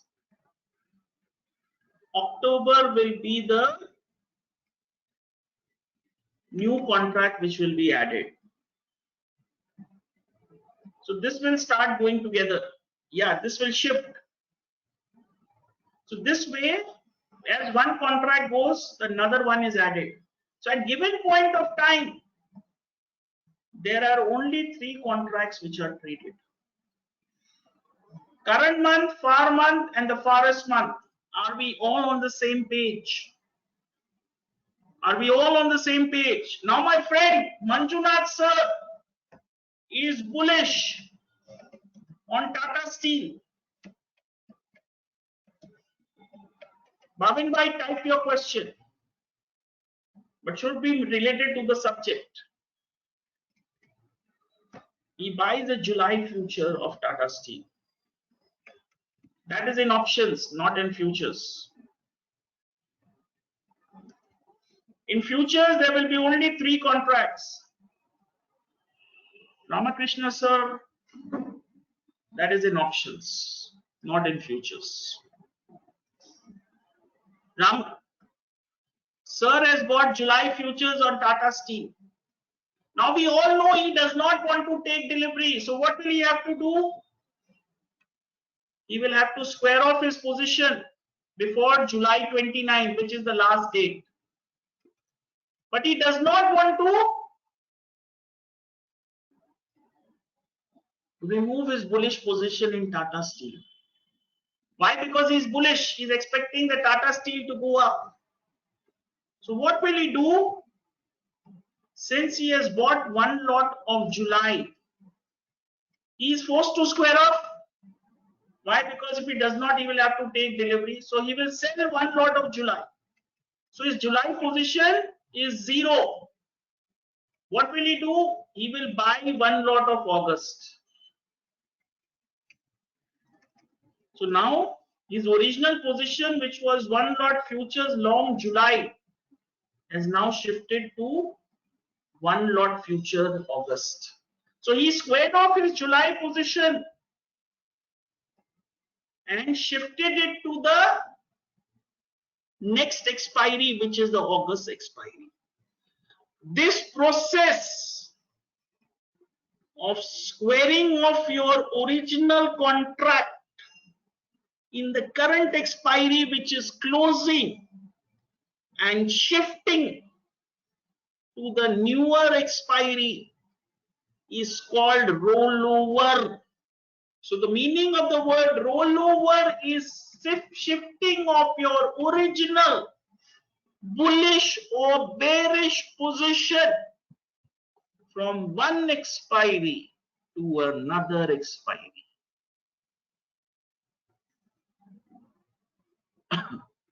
So Vikesh sir, if you have money, you can, but Ramakrishna sir did not have money. पैसा लगता है delivery लेने के लिए. अगर पैसा है तो ले लीजिए डिलीवरी, नहीं है तो रोल ओवर करिए. So there is always a cost. The cost is which we are going to come right now. Is this clear? You have to pay delivery, brokerage charges, STT and other costs, plus something more, which we are going to come. Is the word rollover clear? Good.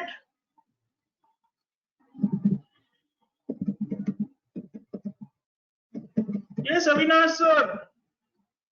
How is it going? Avinash sir, remember Mahatma Gandhi's words. When you walk and when you believe in yourself, people will mock you. But once when you start succeeding in your endeavor, people might follow you. But when they start believing in your dreams, they will be your followers. So right now, in your journey of stock market, your family might not believe in you. Your friends might say you're wasting your time. But once you start achieving, you will achieve success. Right? So people are skeptical. Believe in yourself and you will get success.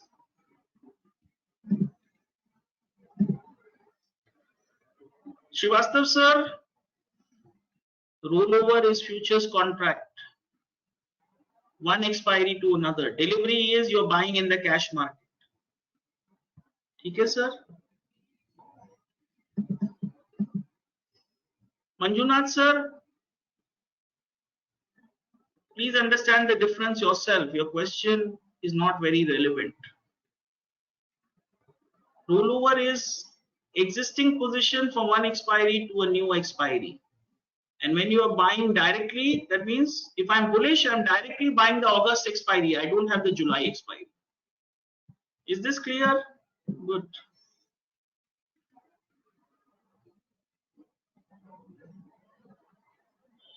Good. Nitin sir, you guys are new to the market. 12 years I've made loss in the market, so I know what is it to be here. Right? So if you are in my position, you guys are new. I know what is it, that what losses have you given.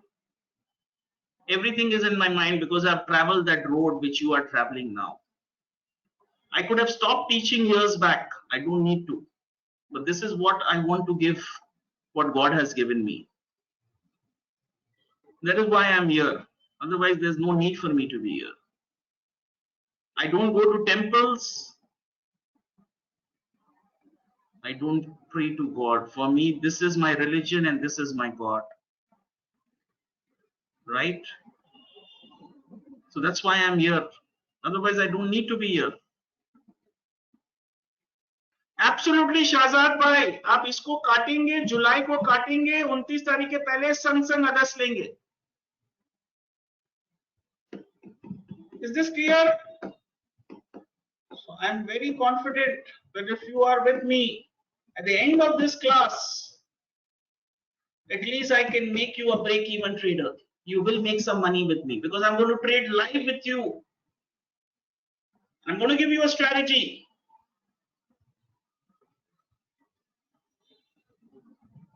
Which makes money.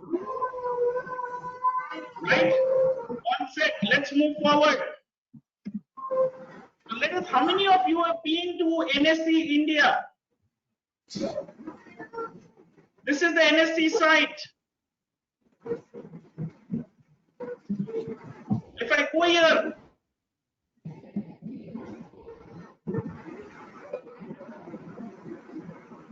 can you see this derivatives? If I click on this derivative window,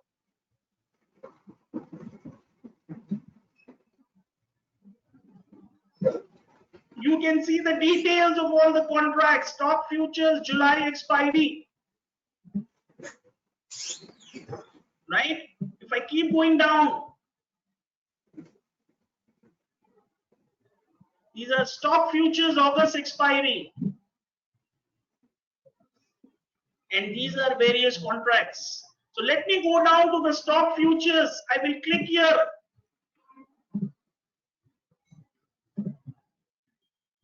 You will get the market depth.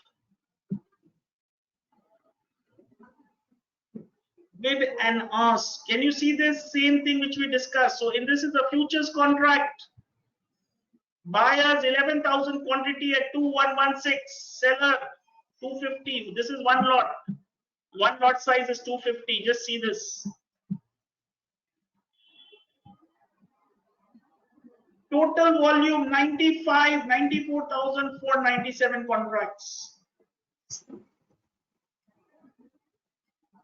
Total value 5,845,000. Open interest. Can you see this? This is the net position as I told you here. This net open interest of Reliance. 1,69,959. This is for the July contract. Change in open interest compared to yesterday. Open interest has gone up by 12,651 contracts. If you see here, opening price 2162. Open interest is in, can you see this? It's mentioned here. Contracts 2095, 2117. The previous close was 2168. Reliance has fallen. Last price, the traded price 2118. Right? So what was the cash market price? 2105. This is the cash market price, 2105. So what is the futures price? 2118. So can you see the futures price is different from the cash market price? But on the last date, 29th of July, this futures price in this cash market will close at the same price. You remember the settlement price? So on the last date, this futures price is going to derive the value last 30 minutes from the spot price. Right? So this is that window. Now there is something called theoretical pricing. Absolutely good, Ramakrishna sir. You are a champion. Where are you from, Ramakrishna sir? Which city? So the reason why I asked this is there is so much love which I've got from people all around the country. So before I used to teach options, I was a trainer. I used to go and take live classes. I've taken some 40, 50 live boot camps, and I've gone to various cities. And each city is very special for me because the people's warmth and love was amazing. So let's come back. Theoretical price, futures is equal to spot to the power R into T. So the futures price is equal to spot price to the power rate of interest into time. Where have you seen this formula? How many of you have studied till class 6? Where have you seen this formula? Have you done simple interest, compound interest? No one? So please take your children's book, and if you have time, please study simple interest and compound interest. Yes?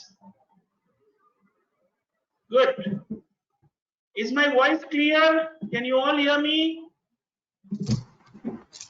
So theoretically, my friends, if the Reliance spot is 1,000, the rate of interest theoretically right now at 6%, I have taken as 12% for simple calculation. And we all know that the derivative contracts generally have 4 to 5 weeks as expiry. 1 month. So for 1 month, if the annual interest rate is 12%, 1 month, how much is it? 1%. So the future price is spot price into the power 1.01. So the theoretical price of futures should be more than the spot price. Why? Because of this interest component. So basically, spot price plus interest component is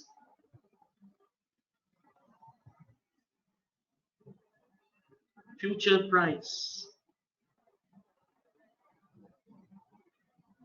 Am I making sense? This is theory, not practical. Theory, not practical. Interest component. Now, my friends, in reality, Champak Bhai, this is theory. In reality, the future price moves with a lot of dynamic factors compared to the spot. We know on the last day that the future price is equal to spot price. But before that, there are a lot of dynamic factors. It's not about theory, like market sentiments, events. So supposing there is the huge buying in Reliance, the future price can go up more than the spot price. So when future price is greater than the spot price, what did we see? What was Reliance futures? 2119. What was the spot price? 2104. So the future price is greater than the spot price. It is called the future is at a premium or contango. When the spot price, a lot of times it might just happen. Currently, if you see Tech Mahindra, the spot price is greater than the futures price.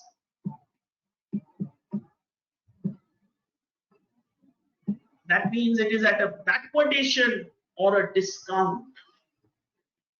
It is at a backwardation or a discount. So a lot of times when a company is going to declare the dividend,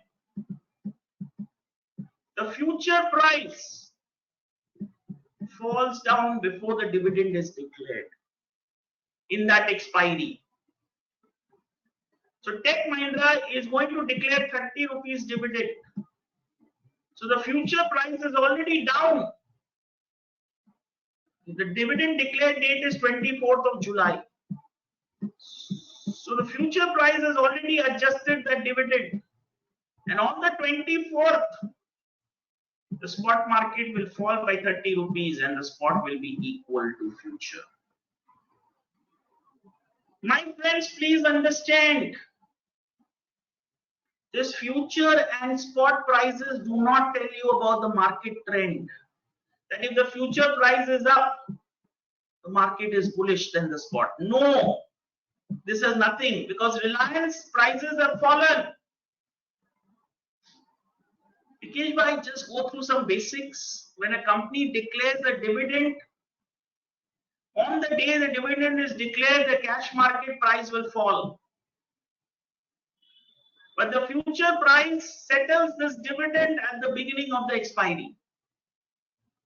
Future price पहले कर लेता है और cash market जब आपके घर में dividend आएगा 24 तारीख को, तब वो डिविडेंड से कैश मार्केट गिर जाए. Just go through a bit of reading, it will help you, right?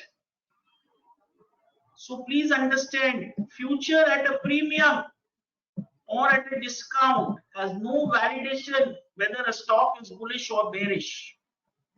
There is no validation, it's a misconcept. I have seen HDFC Bank cash market as was lower. Sorry, cash future prices was lower than the cash price. Was lower. So the cash was greater than the future for 6 months and there was no dividend. And HDFC went up by 30%. In 2020, from April to August, HDFC Bank was at a discount. That means the cash prices were greater than the future price and HDFC Bank went up. So my friends, future prices at a premium to spot is not a sign of bullishness, and spot prices greater than future is not a sign of bearishness. Am I making sense? So what is this called in Hindi?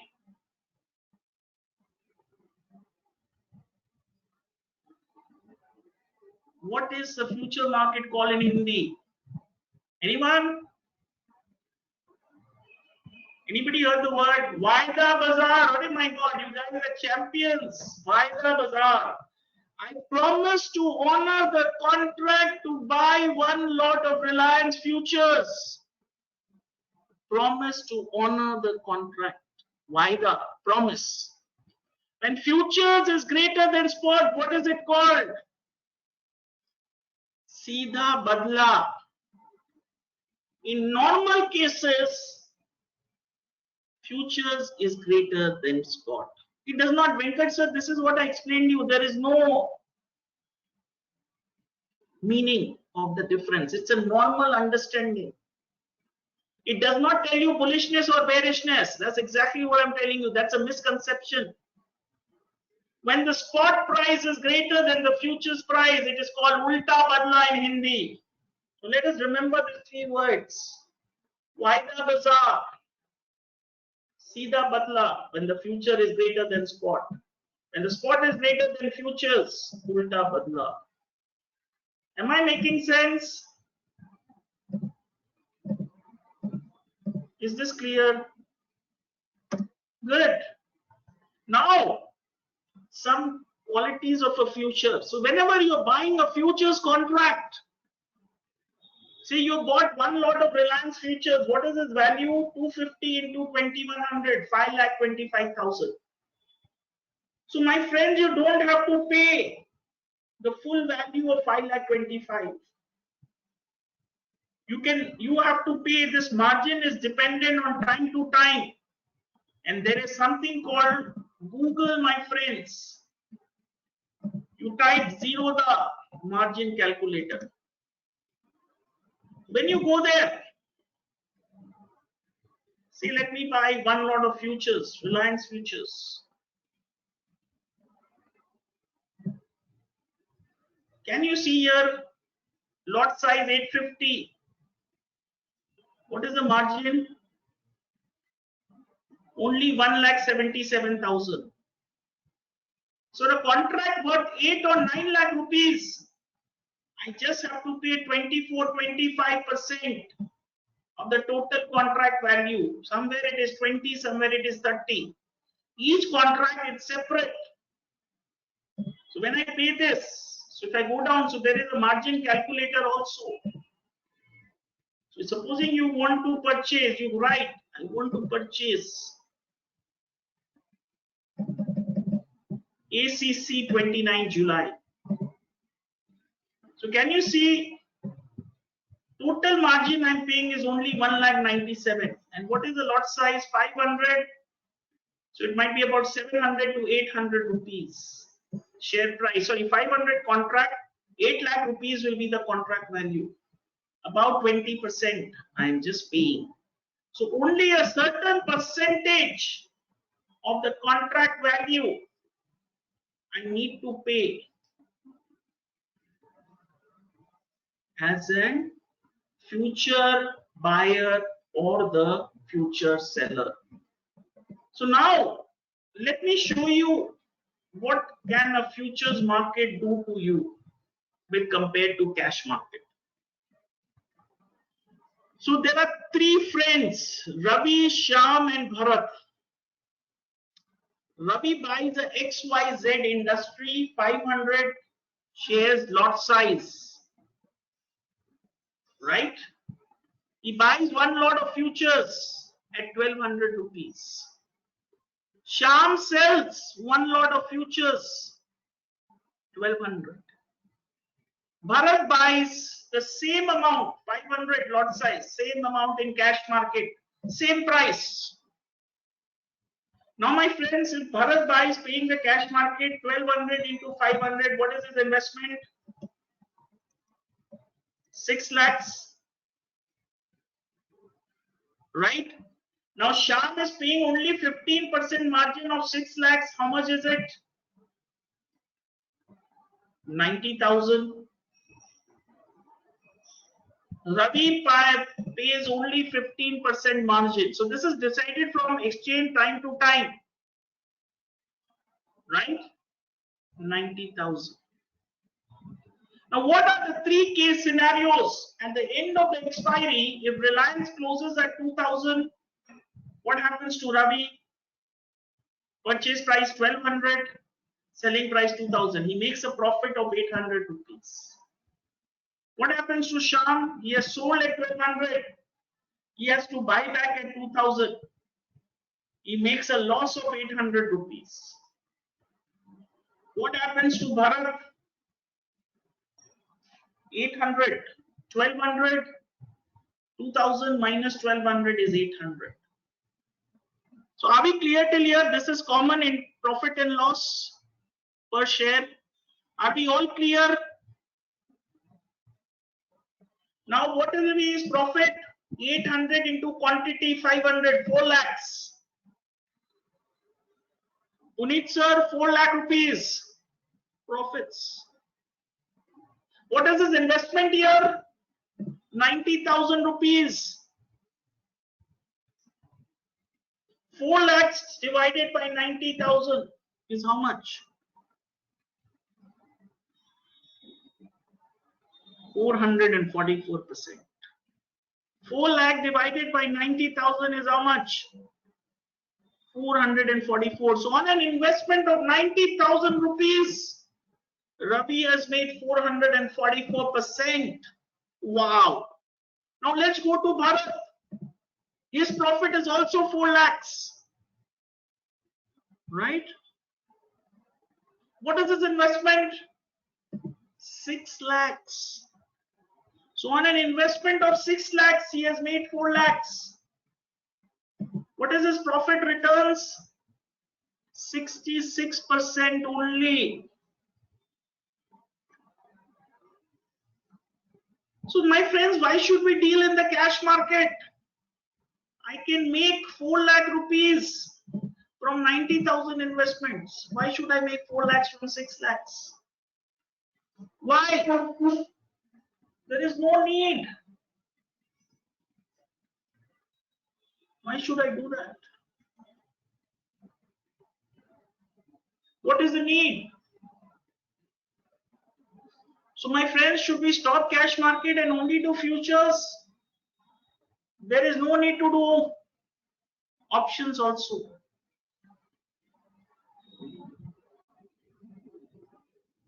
Now my friends, let's come down to Shyam.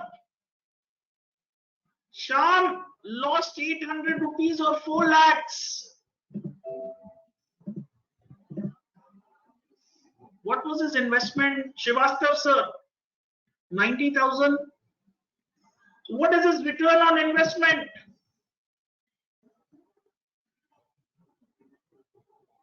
Minus 444. अंकित भाई 4 लाख रुपया का नुकसान किया है, 90,000 उसका capital था. He had capital wiped out, has to bring in money from his house. So my friends, futures offers leverage. Leverage is what? From 90,000 rupees investment, I am getting to hold a position worth 6 lakhs. So when my profit comes, it is amplified profit. When my loss comes, it is amplified loss. So future is like a double-edged sword, because this leverage is like double-edged, right? बहुत सारा चीज कर सकते हैं, करने में बहुत सारा चीज है, लेकिन emotions, we cannot book our losses. Now the same thing, if Reliance stays at 1200, no profit, no loss. No profit, no loss. Third scenario, if Reliance falls to 600, Ravi loss of 600, Shyam profit of 600, Bharat loss of 600. Ravi loses 3 lakhs, 600 into 500. Shyam makes 3 lakhs, Bharat makes 3, loses 3 lakhs. So what is the return? Minus 333%. Capital wiped out, 90,000, 3 lakhs loss. Bharat only loses 50% in the cash market. And Shyam makes 333%. We assume they have booked their loss, Shiv sir. We assume that they have booked their loss. Right? So future provides leverage. So have you understood the word leverage now? So that is why it is said, those people who are new to the market, they cannot understand this emotions of losses. So until unless you don't have 5-10 years of making profits in the market, you should not do futures. Futures will kill you.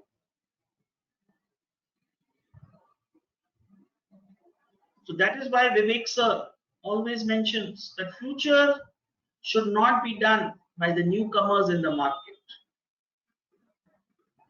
Is this making sense? Great. So do you want to start options today, Sukhbir sir? So just let us start with the basic of options and then do something interesting. Yes, let's start with the basic. Option, what is it? Is a derivative contract which gives the owner or the buyer the right to buy or sell securities at an agreed upon price within a certain period of time by paying a certain amount as premium, but he is not obligated to buy or sell the securities. Similarly, the seller on the receipt of premium loses the right but is obligated to buy if the buyer so demands. You know, my friends, I find all these definitions very difficult, very difficult. You know, so my guru told me difficult things are made up of small, simple things. So break the difficult things into small, simple things. So let us take a live example. How many of you are politicians here? How many of you? Sudeep sir, are you a politician?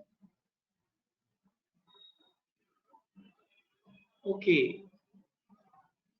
Do you know that in the Indian Parliament, do you know that in the Indian Parliament, most of the MPs are multi-croropatis, billionaires? There's a reason for it. You will understand it right now. Is my voice clear? Can everyone? I hope there is no noise coming. So my friends, if there is a noise coming from your side or if you're missing some words, the problem can be from your side. Just check your internet connection. Now I show you example. There are two friends, Suraj and Ajay. Suraj has a piece of land near a garbage dumping yard. You see, these governments have these, garbage dumping yard. They have the government land. They dump their garbage. So because if you have the land near your garbage dumping yard, the price will be lower for the land. Shivastav sir, why? Parth bhai, Puneet bhai, why? Bad odor. Smell is coming. Nobody wants to go there. So the price of land of Suraj is 50 lakhs. But the price of land not near to that garbage dumping yard in that area was 75 lakhs. Because of the smell, the price was lower. Ajay and Suraj were two friends. Ajay's uncle is the Union Health Minister. Now see, understand. The Health Minister states that the government is planning to set up a hospital at the garbage dumping yard in the next 3 months. What are they planning to do? Set up a hospital. Is it a game changer? Jahan pe koora tha, the garbage, now there is a hospital. So what will happen to the price of land, Manjunath sir? It has to increase, Sukhbir bhai. It's a trend changing decision. So Ajay knew at least the price is going to go up to 75 lakhs. He knows this, right? The price is going to go up to 75 lakhs. It might go up more. Why? Because now this is a prime land. So what are the options Ajay has? He can say, Ajay bhai, I want to buy your land. Take 55 lakhs, give me the land. Right? Like futures contract. I will buy the land after a month. I will pay you 55 lakhs. That's a futures contract. So after 3 months, he has to go and buy. If he doesn't say no, the future obligation is there. He cannot deny. But what does he do? He's more smart. He goes to Suraj. He tells him, I will buy your land after 3 months. After 3 months. I am paying you 10 lakh rupees upfront. मैं आपको 10 लाख रुपया दे रहा हूं आज. After 3 months, I'm going to give you 50 lakh rupees. So this 10 lakhs is upfront premium I'm paying you, and I will buy the land after 3 months for 50 lakhs. Right? So total is 50 lakhs plus premium, that is 10 lakhs. But there is a caveat. What does he say? In case I fail to pay before, that is 25th of November, 3 months later, I fail to pay you, you can keep this 10 lakh rupees with you. So he has given a clause that in case I am unable to pay you, you can keep this 10 lakh rupees. Now Suraj is very happy. What is he saying? I'm going to get 10 lakh rupees right now. And if he buys the land, I'm going to get 50 lakhs. So anyway, the price is 50 lakhs. I'm getting 50 plus 10 if he takes the deal. If he does not, I will get to keep 10 lakhs. So he agrees to the deal. Right? So deal is done. He gives 10 lakhs to Suraj. Suraj takes that 10 lakhs, agrees to the deal. Contract is signed. Are we clear till here? All of us? Great. Now, what are the 3 outcomes? The project is announced. Before 3 months, the project is announced. Now you see, when the project is announced, what will happen? The price of the land is going to shoot up. The price of the land is going to shoot up. Right? Now what does it do? The price of the land goes up to 95 lakhs. So Ajay buys. What does he do? He finds a buyer. He goes, collects 95 lakh rupees from the buyer. He goes and makes a payment to Suraj, 60 lakhs, 50 lakhs, sorry. He has already paid 10 lakhs before and he's paying 50 lakhs as per the deal. So now Suraj cannot say no. Suraj cannot say no. Suraj has to give the land. So what is Ajay's profit? 95 lakhs minus 50. How much is it? 45 lakhs. He is receiving. What was his payment made? What did he made at the time of the payment? 10 lakhs. So 45 minus 10 is how much? 35 lakhs. What was his investment? Only 10 lakhs, which he paid upfront. So on a profit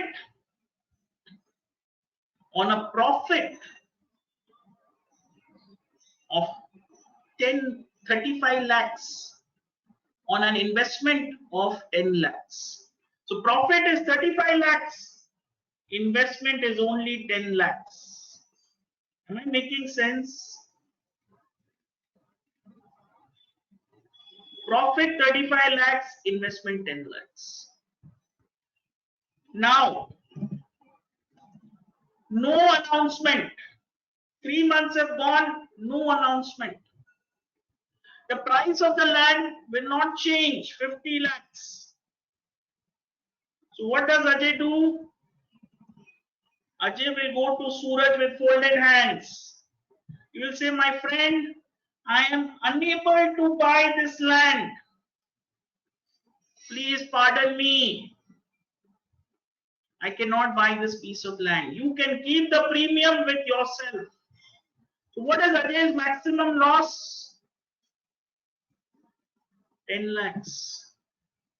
Can he lose more than 10 lakhs, Srivastava sir? No.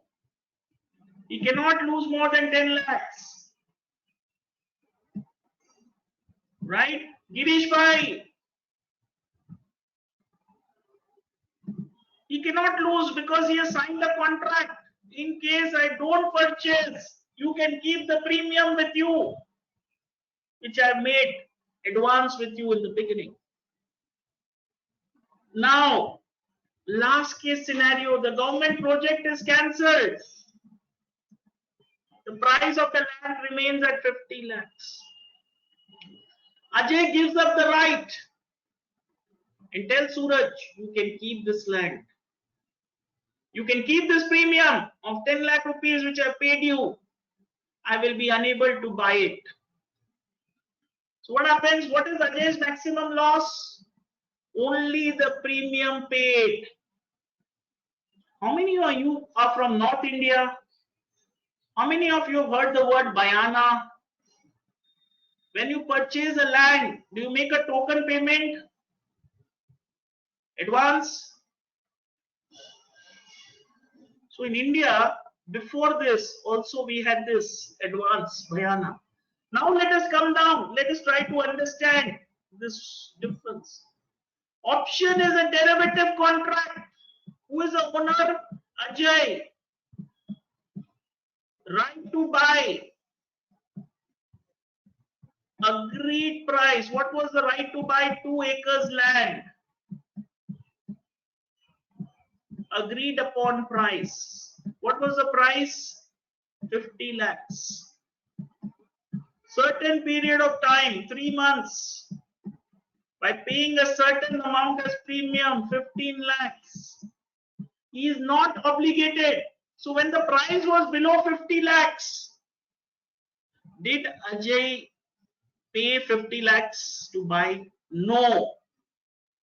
Only when the price went above 50 lakhs, right?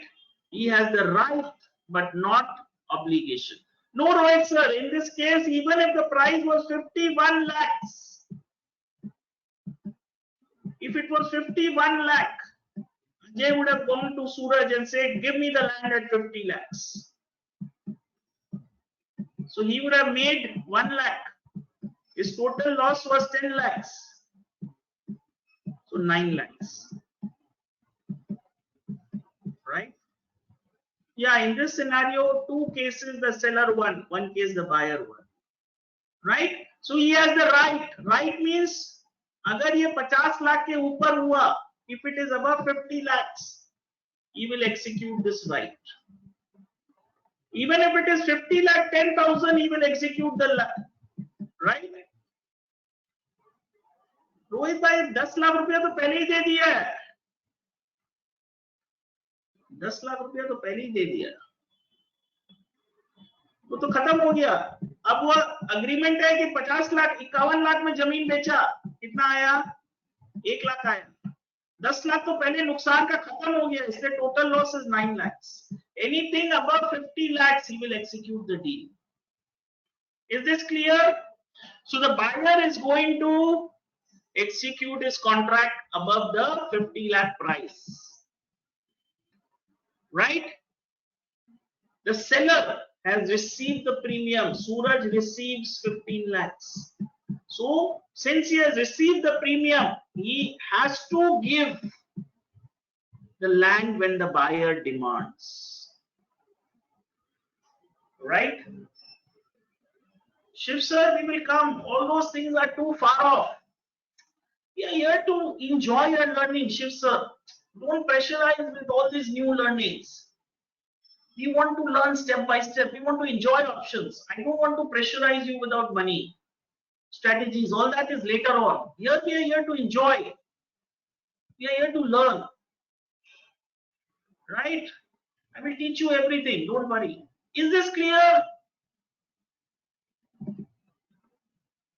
Right. Thank you. So only this. So tomorrow just do this revision. Right? Rohit sir, see the recording. We will do it tomorrow. Okay? Now, did you remember one thing in open interest? You all did not ask me who is winning. How do I know? In this open interest example, buyer is winning or the seller is winning? How do I know that the buyer is winning or the seller is winning? Yeah, Avinash sir, how do I know? So if you don't know, then how will we analyze as analyst?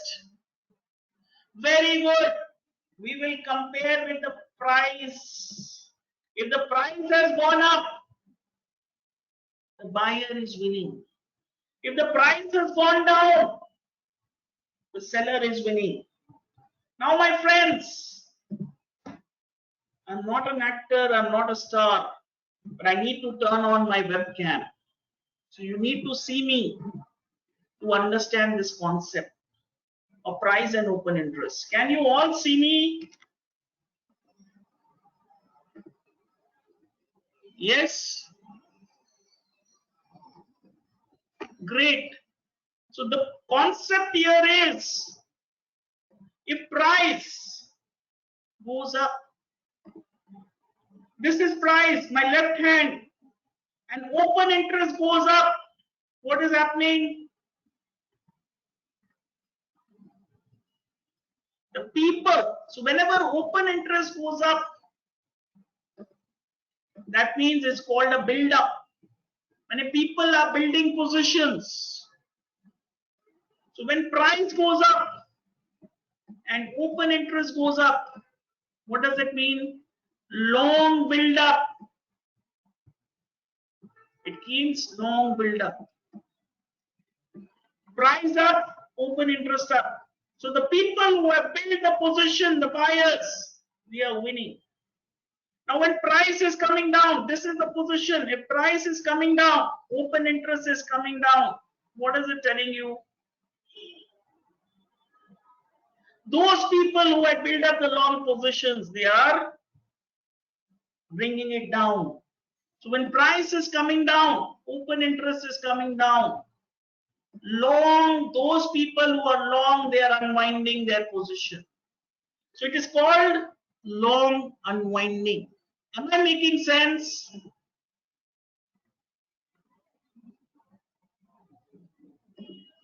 Price up, open interest up. So whenever open interest is going up, it is built up. When open interest is coming down, that means people are unwinding their positions. So price up, open interest up, long build up. Price down, open interest down, long unwinding. Similarly, when price is down, open interest is up, short build up. Price down, open interest up, short build up.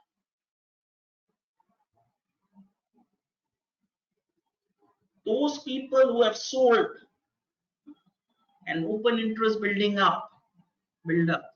When price goes up, open interest comes down, short covering. When price goes up, open interest comes down. It is called short covering. So those people who were short, they are covering their positions. Are we making sense? Price up, open interest up, long build up. Right? Price down, open interest down, long unwinding. Price down, open interest up, short build up. Price up, open interest down, short covering. So the next question which comes, where are we going to see this? How many of you know there is something called stockage?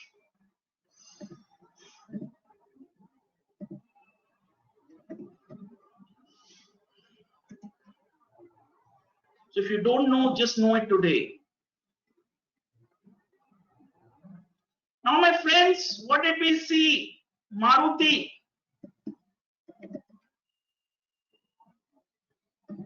We saw in Maruti, there is some huge buying.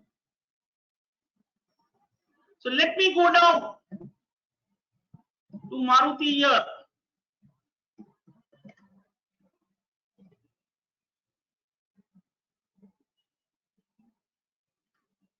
There is something called futures open interest. If you see the toolbar, I click here.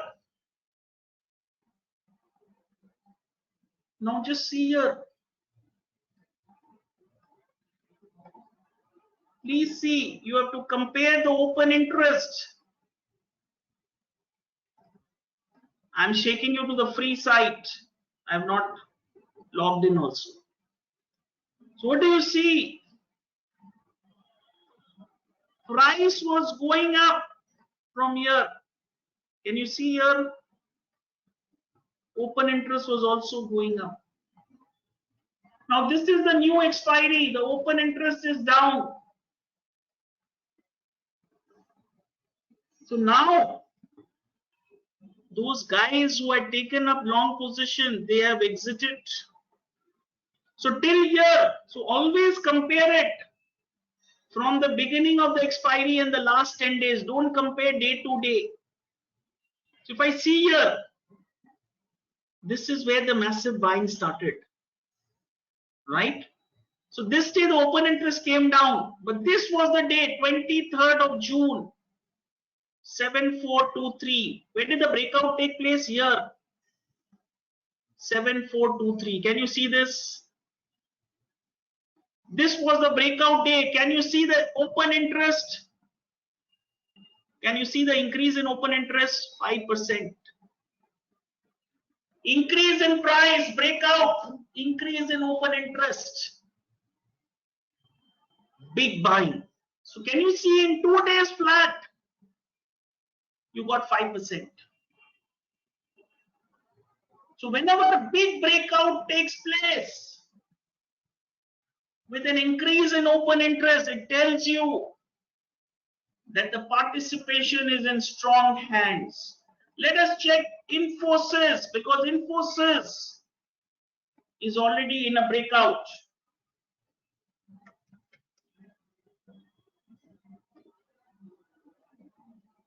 Right? So let me see the chart here. If I see this carefully, so this is the breakout of the zone retest, and again the breakouts have taken place. So let me go down to Infosys.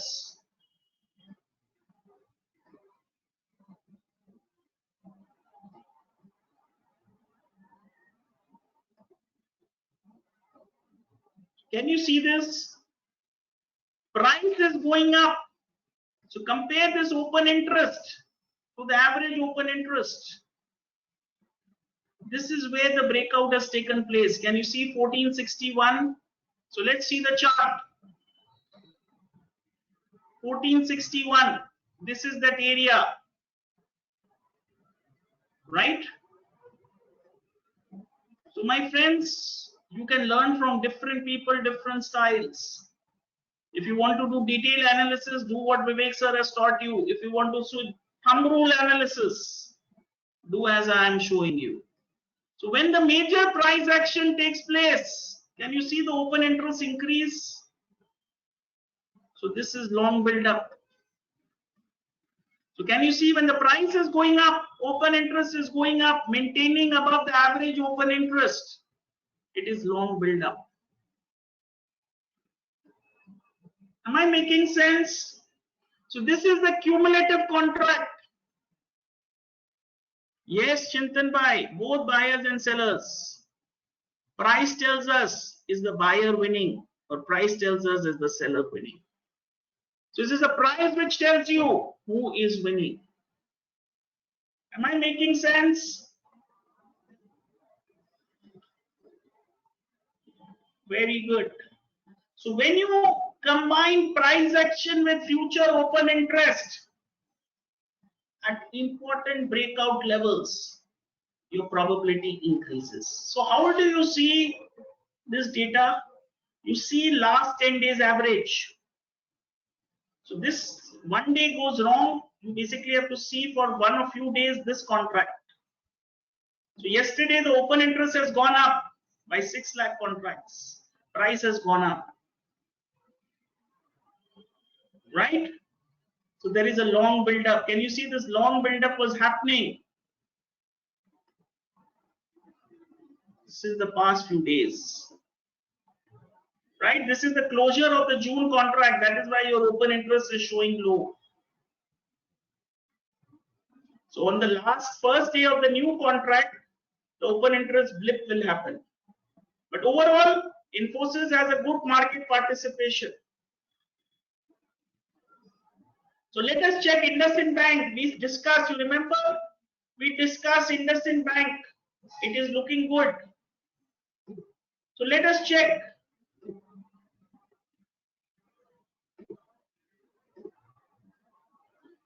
So yesterday, just see, there is a decrease in open interest. So what is happening? If price is going up and open interest is coming down, what is it? What is it? Short covering. No, it is short covering. So I'll just repeat this. Price up, open interest up, long build up. Price down, open interest down, long unwinding. Price down, open interest up, short build up. Opposite of this is price up, open interest down, short unwinding or short covering. Is this clear? So what has happened? Tomorrow if it goes above 1020, I need to look at the open interest also. Ramakrishna sir, on Monday, is the open interest going up or not? Am I making sense? So your homework today, find two stocks which are having long build up, long unwinding, short covering, short build up. Please copy this homework. Please paste it. Copy this homework. Please copy this picture. Please paste it in the WhatsApp group. So I've told you how to see last 10 days, not the last day, last 10 days. Right?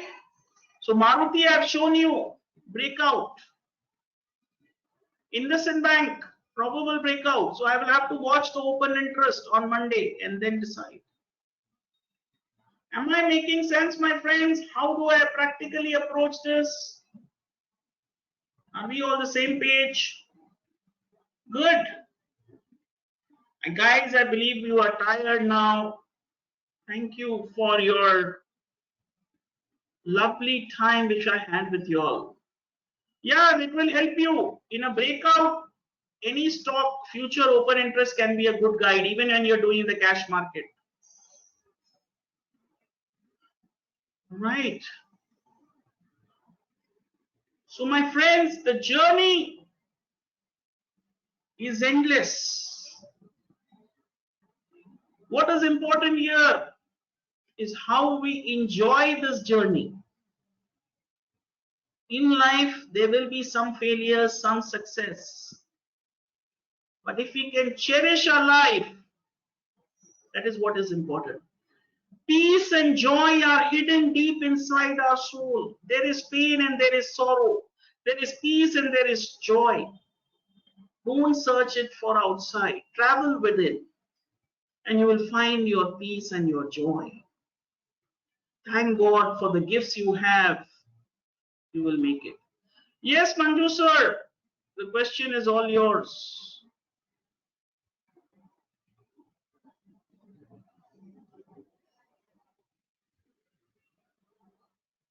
The question is all yours.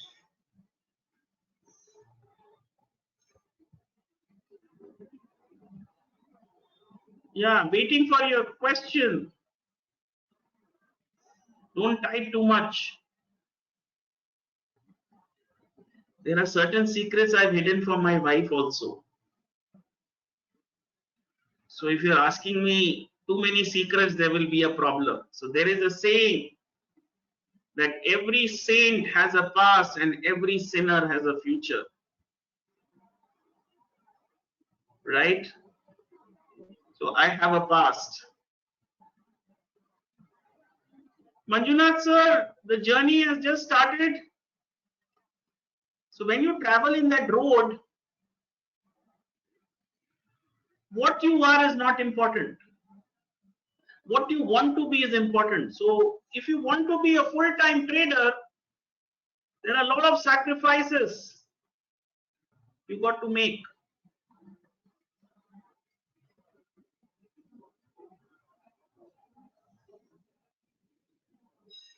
Right? So you have to work on this journey to succeed.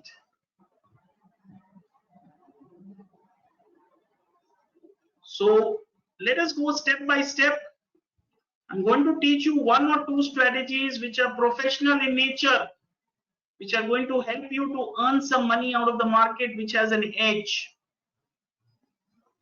And we will make it. Right? Don't keep a timeline. When you keep a timeline, you pressurize yourself. Enjoy the journey. Sometimes it might take more years, sometimes might take less years, depending on your learning curve. Right? Thank you. Don't forget to do the homework. Have you posted the homework in the group? Yes. Thank you. See you tomorrow. Bye-bye. Take care.